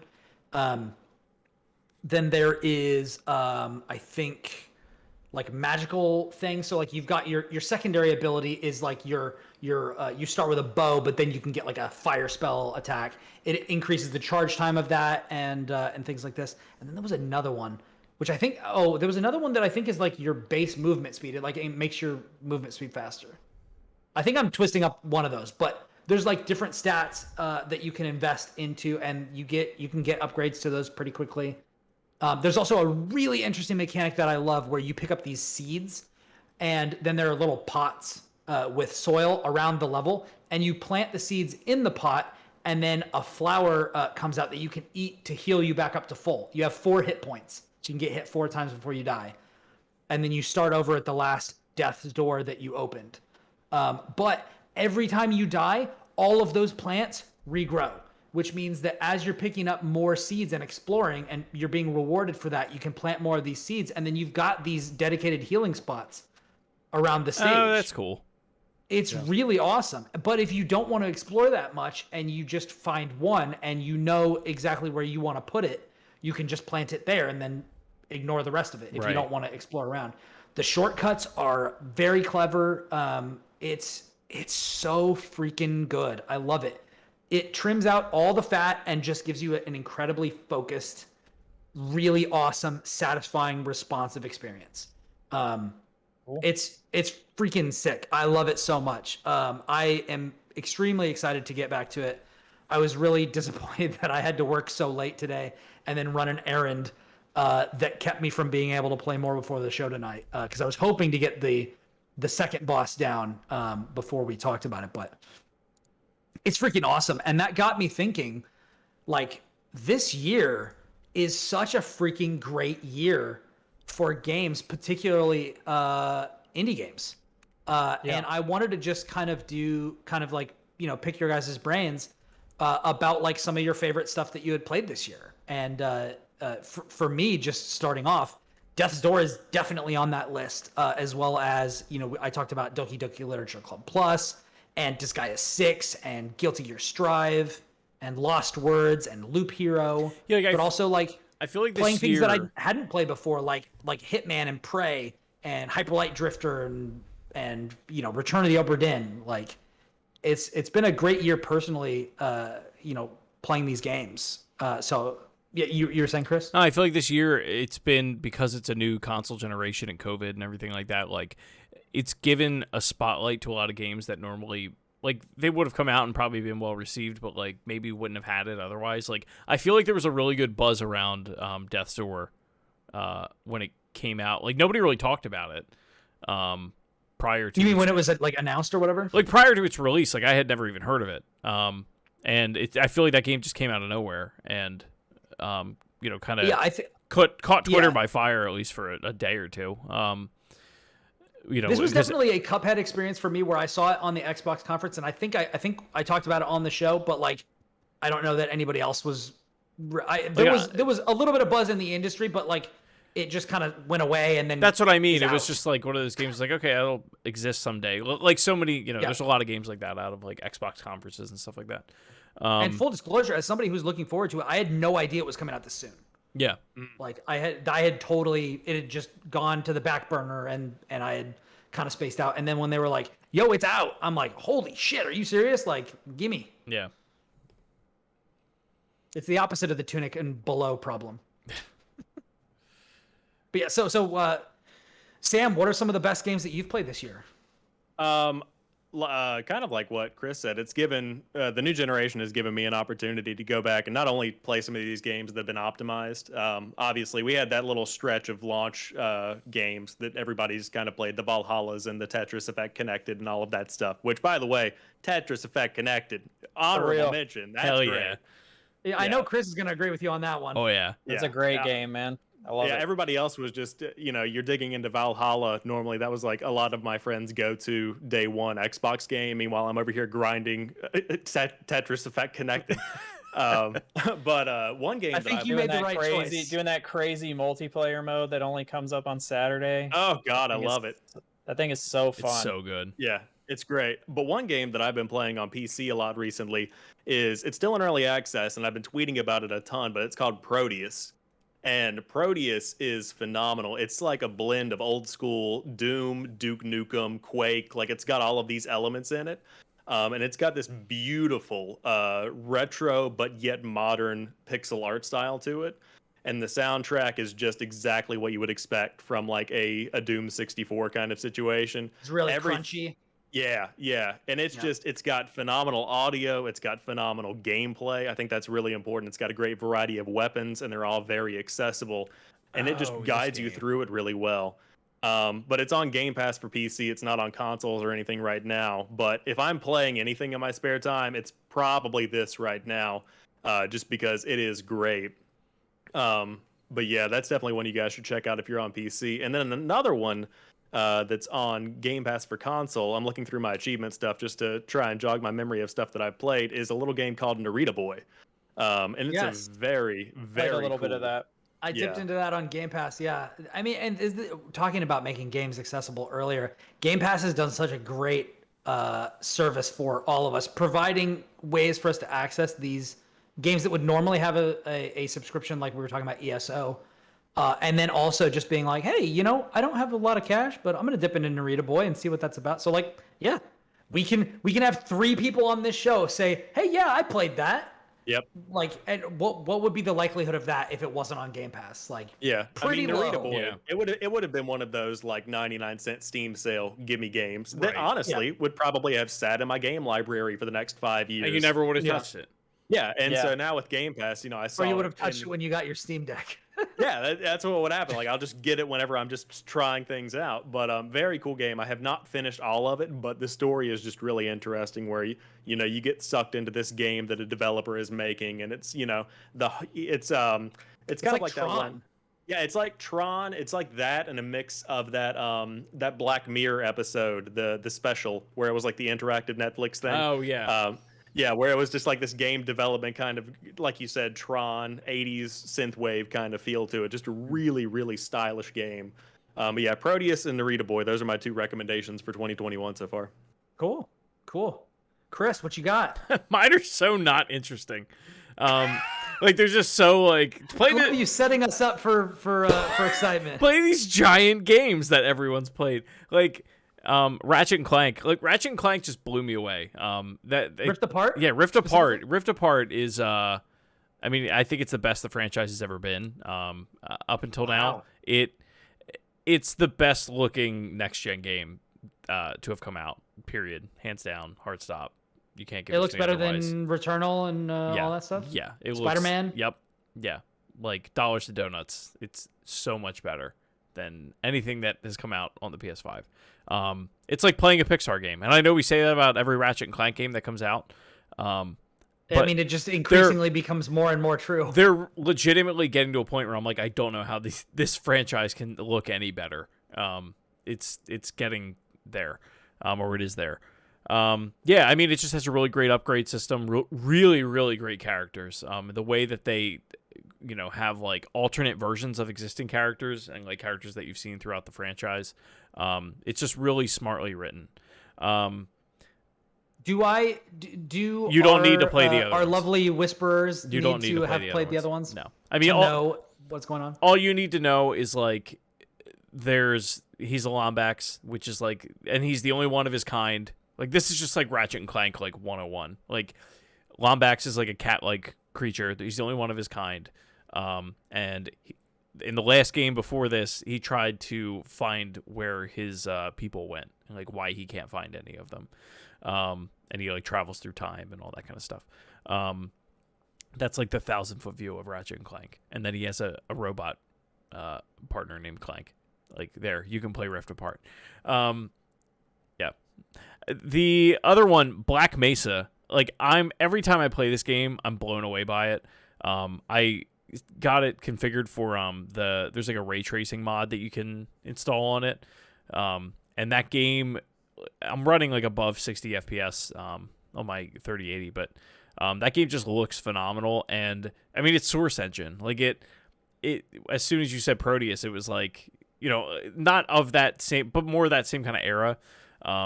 Games just don't, and I said it when I talked about it last time, but like games don't feel that way anymore, and like I miss it.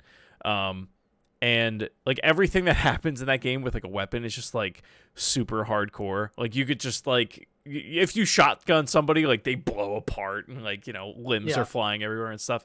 Use your crowbar on a head crab and you like kind of feel bad afterwards. Yeah, 'cause it yeah. just gets demolished. And like 6 or 7 hours in, like I'm still like a head crab will like jump out and like legitimately terrify me and surprise me. Like the fact that that's still happening is like pretty amazing. Yeah, like Black Mesa, if you have any interest at all in the Half-Life franchise, the main reason I'm playing it is because I started playing Alex, and they like talk about like the Black Mesa incident, and I was like, you know what, I should stop. So like I got maybe 3 or 4 hours into Alex and stopped, and started playing this. But goal is to, work my way story-wise into that and then continue through, the Half-Life franchise. And then by the time they have that brain tap thing that, Newell's developing, Half-Life 3 will be out. So, and then it'll be the end of the human race. So it's fine. We'll have entered the singularity. Changing the name Yeah. soon. The other... Oh, yeah. I didn't even think of that. There's even another thing called that. So that is happening soon, by the way. But oh, there you go. The last one, Ghost of Tsushima. I mean, that game, I was obsessed with. Which I will get back to when the PS5 upgrade comes that out. multiplayer, man. The it's multiplayer's phenomenal. good. The world is phenomenal. I'm glad that they're fixing the Japanese lip sync in the director's cut version. I think Are it's, they? They are. Yes, they are. They are. Yep. It's gonna. But I it's have gonna, to buy the it's gonna game have, again for that. You can. I think So it's like $10 or $20. yeah, there's to like all upgrade these different upgrade packages that you 10? can get. I'm pretty sure it's 10. I think I saw 10. Yeah. Ugh.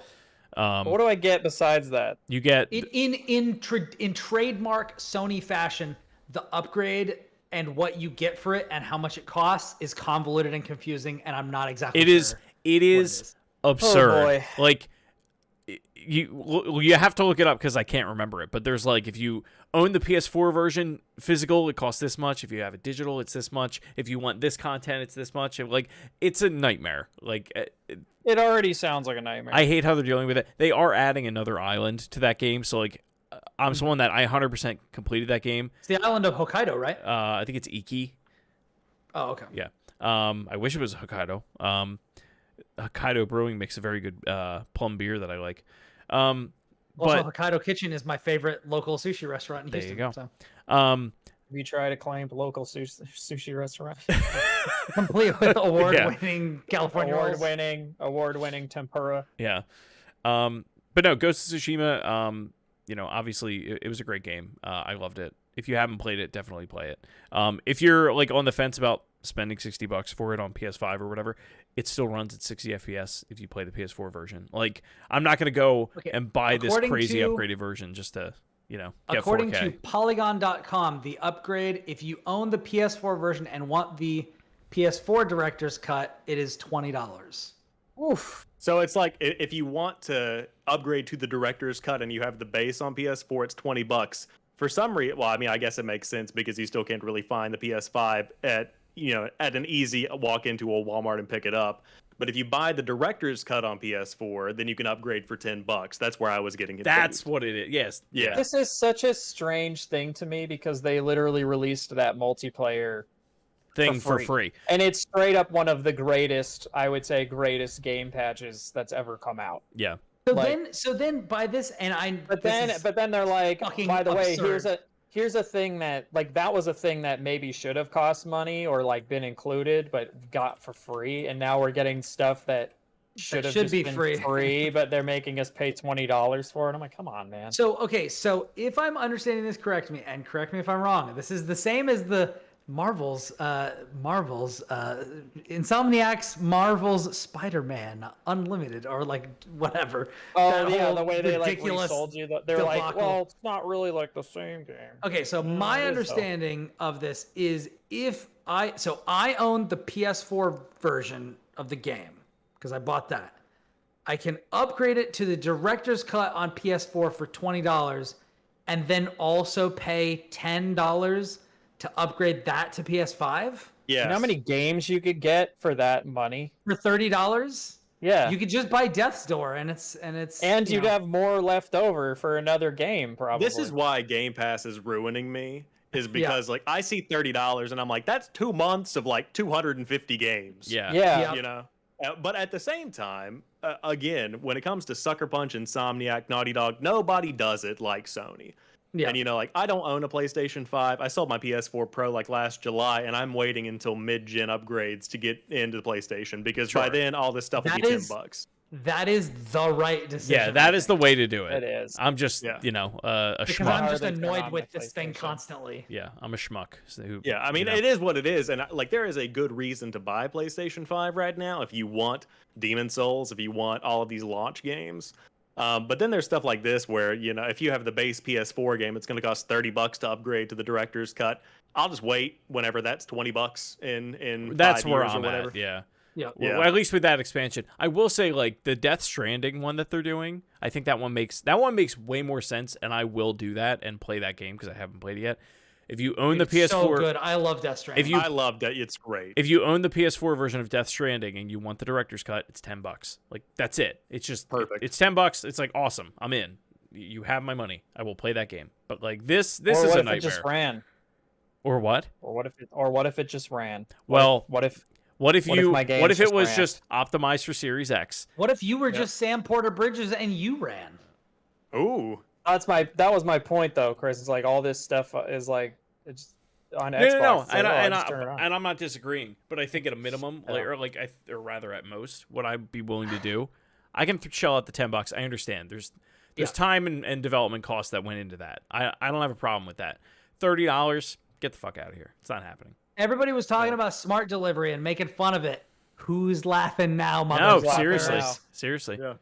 It's insane, really. I mean, it really is just to be able to, and I mean, even just being able to put in a game that came out mid-gen last gen, something that got a Series X and S upgrade, to be able to pop a disc in that I've owned for 6 years or whatever, Like and then it Tomb Raider automatically 1 or something. Yeah, stuff like that. And even then, if it hasn't had an official upgrade, we were talking about Dead Space earlier. Auto HDR on Dead Space already, amplifies that experience in a huge way. And I didn't have to even click a fucking button. Like, it just did it, Yep. Splinter Cell Chaos Theory Mm. just has auto HDR and Yeah. upscales. I thought he was gonna leave it at that. Nope. No, I it just. thought you were just I gonna say popped it that. in and I was like, this game has never looked this good. Like, even if you Yeah. played on a high-end PC, that game has never looked that good. Yeah, it's insane to see Yeah. what is possible. Not to, like, shift the conversation over Well, to Xbox or anything, but it's just Windows 11. they could do. That's coming. I mean, I think this show, the Platformers podcast, started off as basically a PlayStation podcast, and It's it's a been giant slowly tangent. morphing into an Xbox podcast. Yeah. Yeah. And I mean, just- that's what's great about this yeah. generation is last generation, Xbox didn't hold a candle to PlayStation. Like, even as somebody who for the last 2 years played primarily on the Xbox One X, it was nothing compared to the PS4.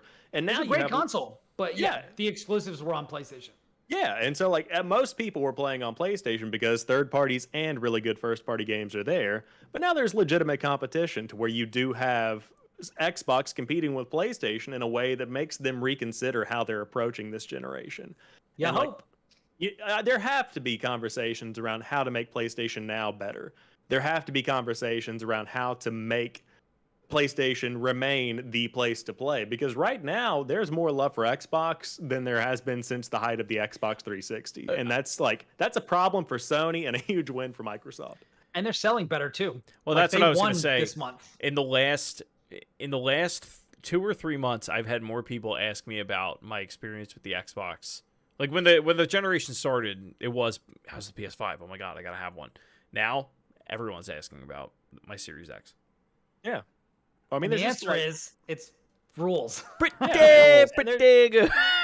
while there's nothing to play across the board, I feel like aside from indies, because indies are killing it this year, there have not been any big major huge wins. Like on PlayStation, you've had, like you said, Ratchet and Clank and Returnal, and those are the two big spring games in my mind. Yeah. On Xbox, aside from the medium, which was fine at best, you're still digging into that backlog. But digging into that backlog is such a satisfying experience on the Series X that it, in a way, makes up for the fact that there's not that much to play in terms of new AAA experiences until you start getting The Ascent and you start getting Halo Infinite this fall and whatever else is coming, Yep.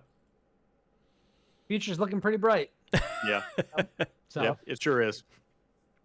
Josh, To wrap it up, we need to do this fast. well, that's up to you, my friend. I like Chris also didn't do super indie games, although I will shout out to Loop Hero because that game was great. That was our obsession for a minute. Yeah, I already talked about. Did you ever end up beating it? No, Oh man, I tried. I have almost 100 hours in it. Isn't that funny? I never beat dude, it. you gotta beat it. The ending is so good. It's like it wants me to tweak in specific ways or do something, and I just will not. I refuse. I'm like, I've actually gotten close. I've killed 2 of the 3 things at the end, Yeah. and then didn't make it. And I was like, Ah. I feel like I'm done. I played so much Loop Hero. I'm like, I got it. I'm good. Should I say something? Should No. I say this? I shouldn't say this. No, because I do occasionally boot it up just as like I just got it on, doing it. But I'm gonna say something. Oh my God. I'm gonna say something. we this isn't even on my list. No. This is gonna take like 5 seconds. As someone who loves Evangelion, you should finish this game. I mean, I'm into it. I like it. I just after 100 hours of playing it and not getting to the end, I'm like, that's all I'm gonna say. That's all I'm like, I want to move on. I got Magic to play. I got things to do. All right, like, or at the very least, if you're not gonna beat it, you should watch the ending, because you should see it. YouTube that shit. Josh specifically should see it. Specifically me. Okay. I already talked about Final Fantasy XIV, the game that has an expanded free trial, the critically acclaimed MMORPG, which you could play through the entirety of A Realm Reborn, and the award-winning Heavensward expansion up to level 60 for free with no restrictions or playtime. So I'm not going to retread any of that. I had to look up the text because I forgot. That's awesome. Dude, this is going to be the longest episode title of all time. It's going to be just a paragraph. Tabletop Simulator, which I've also talked about a couple times in this show, has just like been during COVID, before all my friends got vaccinated and we could actually like play games together again. Oh, hang on. My project capped out, so I need to hit record again. Oh no. Good thing I was watching it, because it's been 2 hours and Adobe was like, "Are you sure?" That's fine. Also, it's a good thing it's your edit tomorrow. Yeah, that's fine. It'll be fine. Tabletop Simulator, great game, but now that me and all my friends are vaccinated, like, we don't play it as much. Get it the hell out of here. No, I still would, like, if we're all just online, we're like, oh, we want to do this, or like, it's great for also trying board games that you're not totally sure Yeah, about. it is very good for that. Because it's like video games in that, it's in some cases for board games, it's $40, $50, $60, $100 for something. Yeah. And you're like, am I gonna like this? I beat Josh at Magic the Gathering and he flipped the table on me. And you can do that in that game. Oh yeah, in Tabletop Simulator, there's a flip table button that makes everything like fly. Nice stuff. It's fun. And then last one I will mention is Warframe, in the like continuing saga of games that don't require Josh you becoming a caricature of even himself. I know. Games that don't require you to be there all the time. Yeah. And that you can just come back to, and there's stuff to do, and it's fun, and there's new content. It's getting cross-play at the end of the year. Nice. And also it's getting these like really story-heavy, scripted, like almost Gears of War looking story missions and stuff that look fucking awesome. Great game. Did you just give me the rundown of TennoCon? Like, can I just skip all of the TennoCon recaps? I just gave you literally all of TennoCon, right, basically. sick. It was cross-play on everything and cross-save on everything. That's awesome, yeah. Which is what I've been waiting for. It's coming to mobile. It's not a stripped down version of the game. It's the full fucking game. Stripped down? Excuse me? Stripped down. It's not like a like a different version of the game. It's straight up Warframe just on your phone. And it will have cross-play and cross-save with all the other versions. And then the New War expansion that apparently will launch this year, and has like, people should go watch it. You don't need to know anything, but like very like story heavy. It looks like Gears of War basically. Like, how content stuff. How really big is the Warframe install? I don't know. I don't think it's that big. Okay. I was like, I haven't checked in years. If they're putting it on mobile, like, how does that work? 112 gigs. Yeah, Well, your whole phone is just Warframe. The thing about that Fuck game your is family photos. Most of it is procedurally generated, like the maps. So it's just tile sets. So it takes up a lot less space. There are like when you do story missions and stuff, there are like scripted things and stuff that happen, and there's like voice acting and cutscenes and stuff. But like for the most part, 99% of the time when you're playing the game, you're like just going through like things that have kind of been randomly generated. You're slanging space ninjas. Yep. Sure. Yeah. Yep, sure. Yep, sure. It takes up 26 gigs on PC. Oh, okay. That's not bad. Yeah. Which is like a fifth of what Destiny took up. Yeah. Something like that. Cool. Well, shall we wrap? We should. We It should. is. Yeah. Though this is the longest episode we've done in a long time. I Yeah, I'm apologize, starving. Mr. Sam, that this ran as long as it did. No, it's cool, man. I love Yeah. talking to you guys. It was We love a talking lot to of you. fun having you on. So thanks for joining us. Yeah. Yeah, of course. Yeah, I was glad whenever Chris hit me up this morning. I was like, thank God, I have plans finally. Let's do it. Yeah, that's awesome. Well, yeah, then let's wrap. Thank you, ladies and gentlemen, boys and girls, and people of all kinds and ages, for joining us for episode 188 of The Platformers. If you have any thoughts or topics you want us to use, you can hit us up on social media. Our show, you can all of us corporately at PlatformersPod, which is where you can find us everywhere, on Twitch, on YouTube, and on, I think, Instagram and Twitter. I don't know. Nope. If not active, Nope. anything like that, Nope. Don't worry about it. Just hit us up on Twitter or whatever, or us personally. You can find me on pretty much everything at Ribnax, Ribnax. And if you want to check out the music that I am making with my new band, Long Live the Lights, you can find us on Spotify. Our new single, Sirens, is out, and it's really good. Also, I've been spending the past couple of weeks in the studio making new stuff, and we're going to have a new single out fairly soon. It's going to be really, really good. I'm excited. So that's what I've been up to. All right. I'm on Twitter, but I don't tweet that much. But if you want to find me, I'm at the Jawa Josh. And if you want to see all the cool video essay stuff that I'm working on, you can go to youtube.com/braintap. Although I won't be there for long because I'm changing the name in the next week or two. I haven't announced what the name is, but I have a name. And the Gundam video I'm working on will be done this week.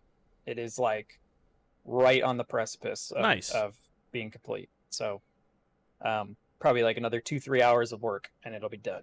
So Nice. look forward to that. But yeah, Please be excited. I'm hoping that when I do the name change, I can actually change the URL because like Chris mentioned, there's like people with that name, but also some other weird companies with that name too. And I'm like, you know what? If I was going to do this later, this would be harder, but I only have 800 subscribers. Now's the time. So, Wait, do I you will own the be owning domain that for thing. BrainTap? On YouTube, I do. But you don't like braintap.com? I don't have a website for it. Oh, though. okay. I was gonna say Yeah. you should keep that. if But you I do. own the URL. But I'm getting out of that because I have a different name. Word. Cool. Yeah. Chris. You can find me at Shrives93. I tweet about Banjo-Kazooie and Nintendo shit all the time, and all the ROMs and emulators and custom PC shit that I like to mess around with and never actually use, and I complain about work a lot. Hell yeah. That's what I'm talking about. Hell yeah. Yeah. That's how you do it. And you can find me at JampackSam. I unfortunately live on Twitter because I'm stuck in this dystopian social media hellhole that the rest of us have found ourselves in. Hell yeah, dude. Yeah. So, yeah, you can find me over there at JampackSam. And then on Xhibition, an Xbox podcast every single Sunday. And that's where my main piece of content lives. But hey, if something interesting happens, like a random free-to-play Division Call of Duty clone, I might make a video on that. You never know what'll pop up. But just random stuff throughout the week. In what universe would that ever happen? Who knows, man? And then they would do like some kind of weird, Watch Dogs X Defiant name. I don't know. It's kind of strange, but Very yeah, odd. That's me. Yeah. In a parallel universe, maybe that will happen. Who knows? One day. Yeah. It'll be like that So, thing at E3. We keep saying it'll happen one day, and it never does. Except sometimes it does. Like when I sometimes it say, I said this on Twitter earlier. I was like, I've been saying I wanted Super Metroid 2 for how many years, guys? How many Literally years? since I met you. And then the same week, I want to say the same day I told Justin Davis that, I'd also take Metroid Fusion 2. They announced it. Like, come on. Come on. But yeah, thank you all for listening. From everybody here at the Platformers, we hope you have a wonderful week and stay safe out there because until next time, we are out. Bye. Wario.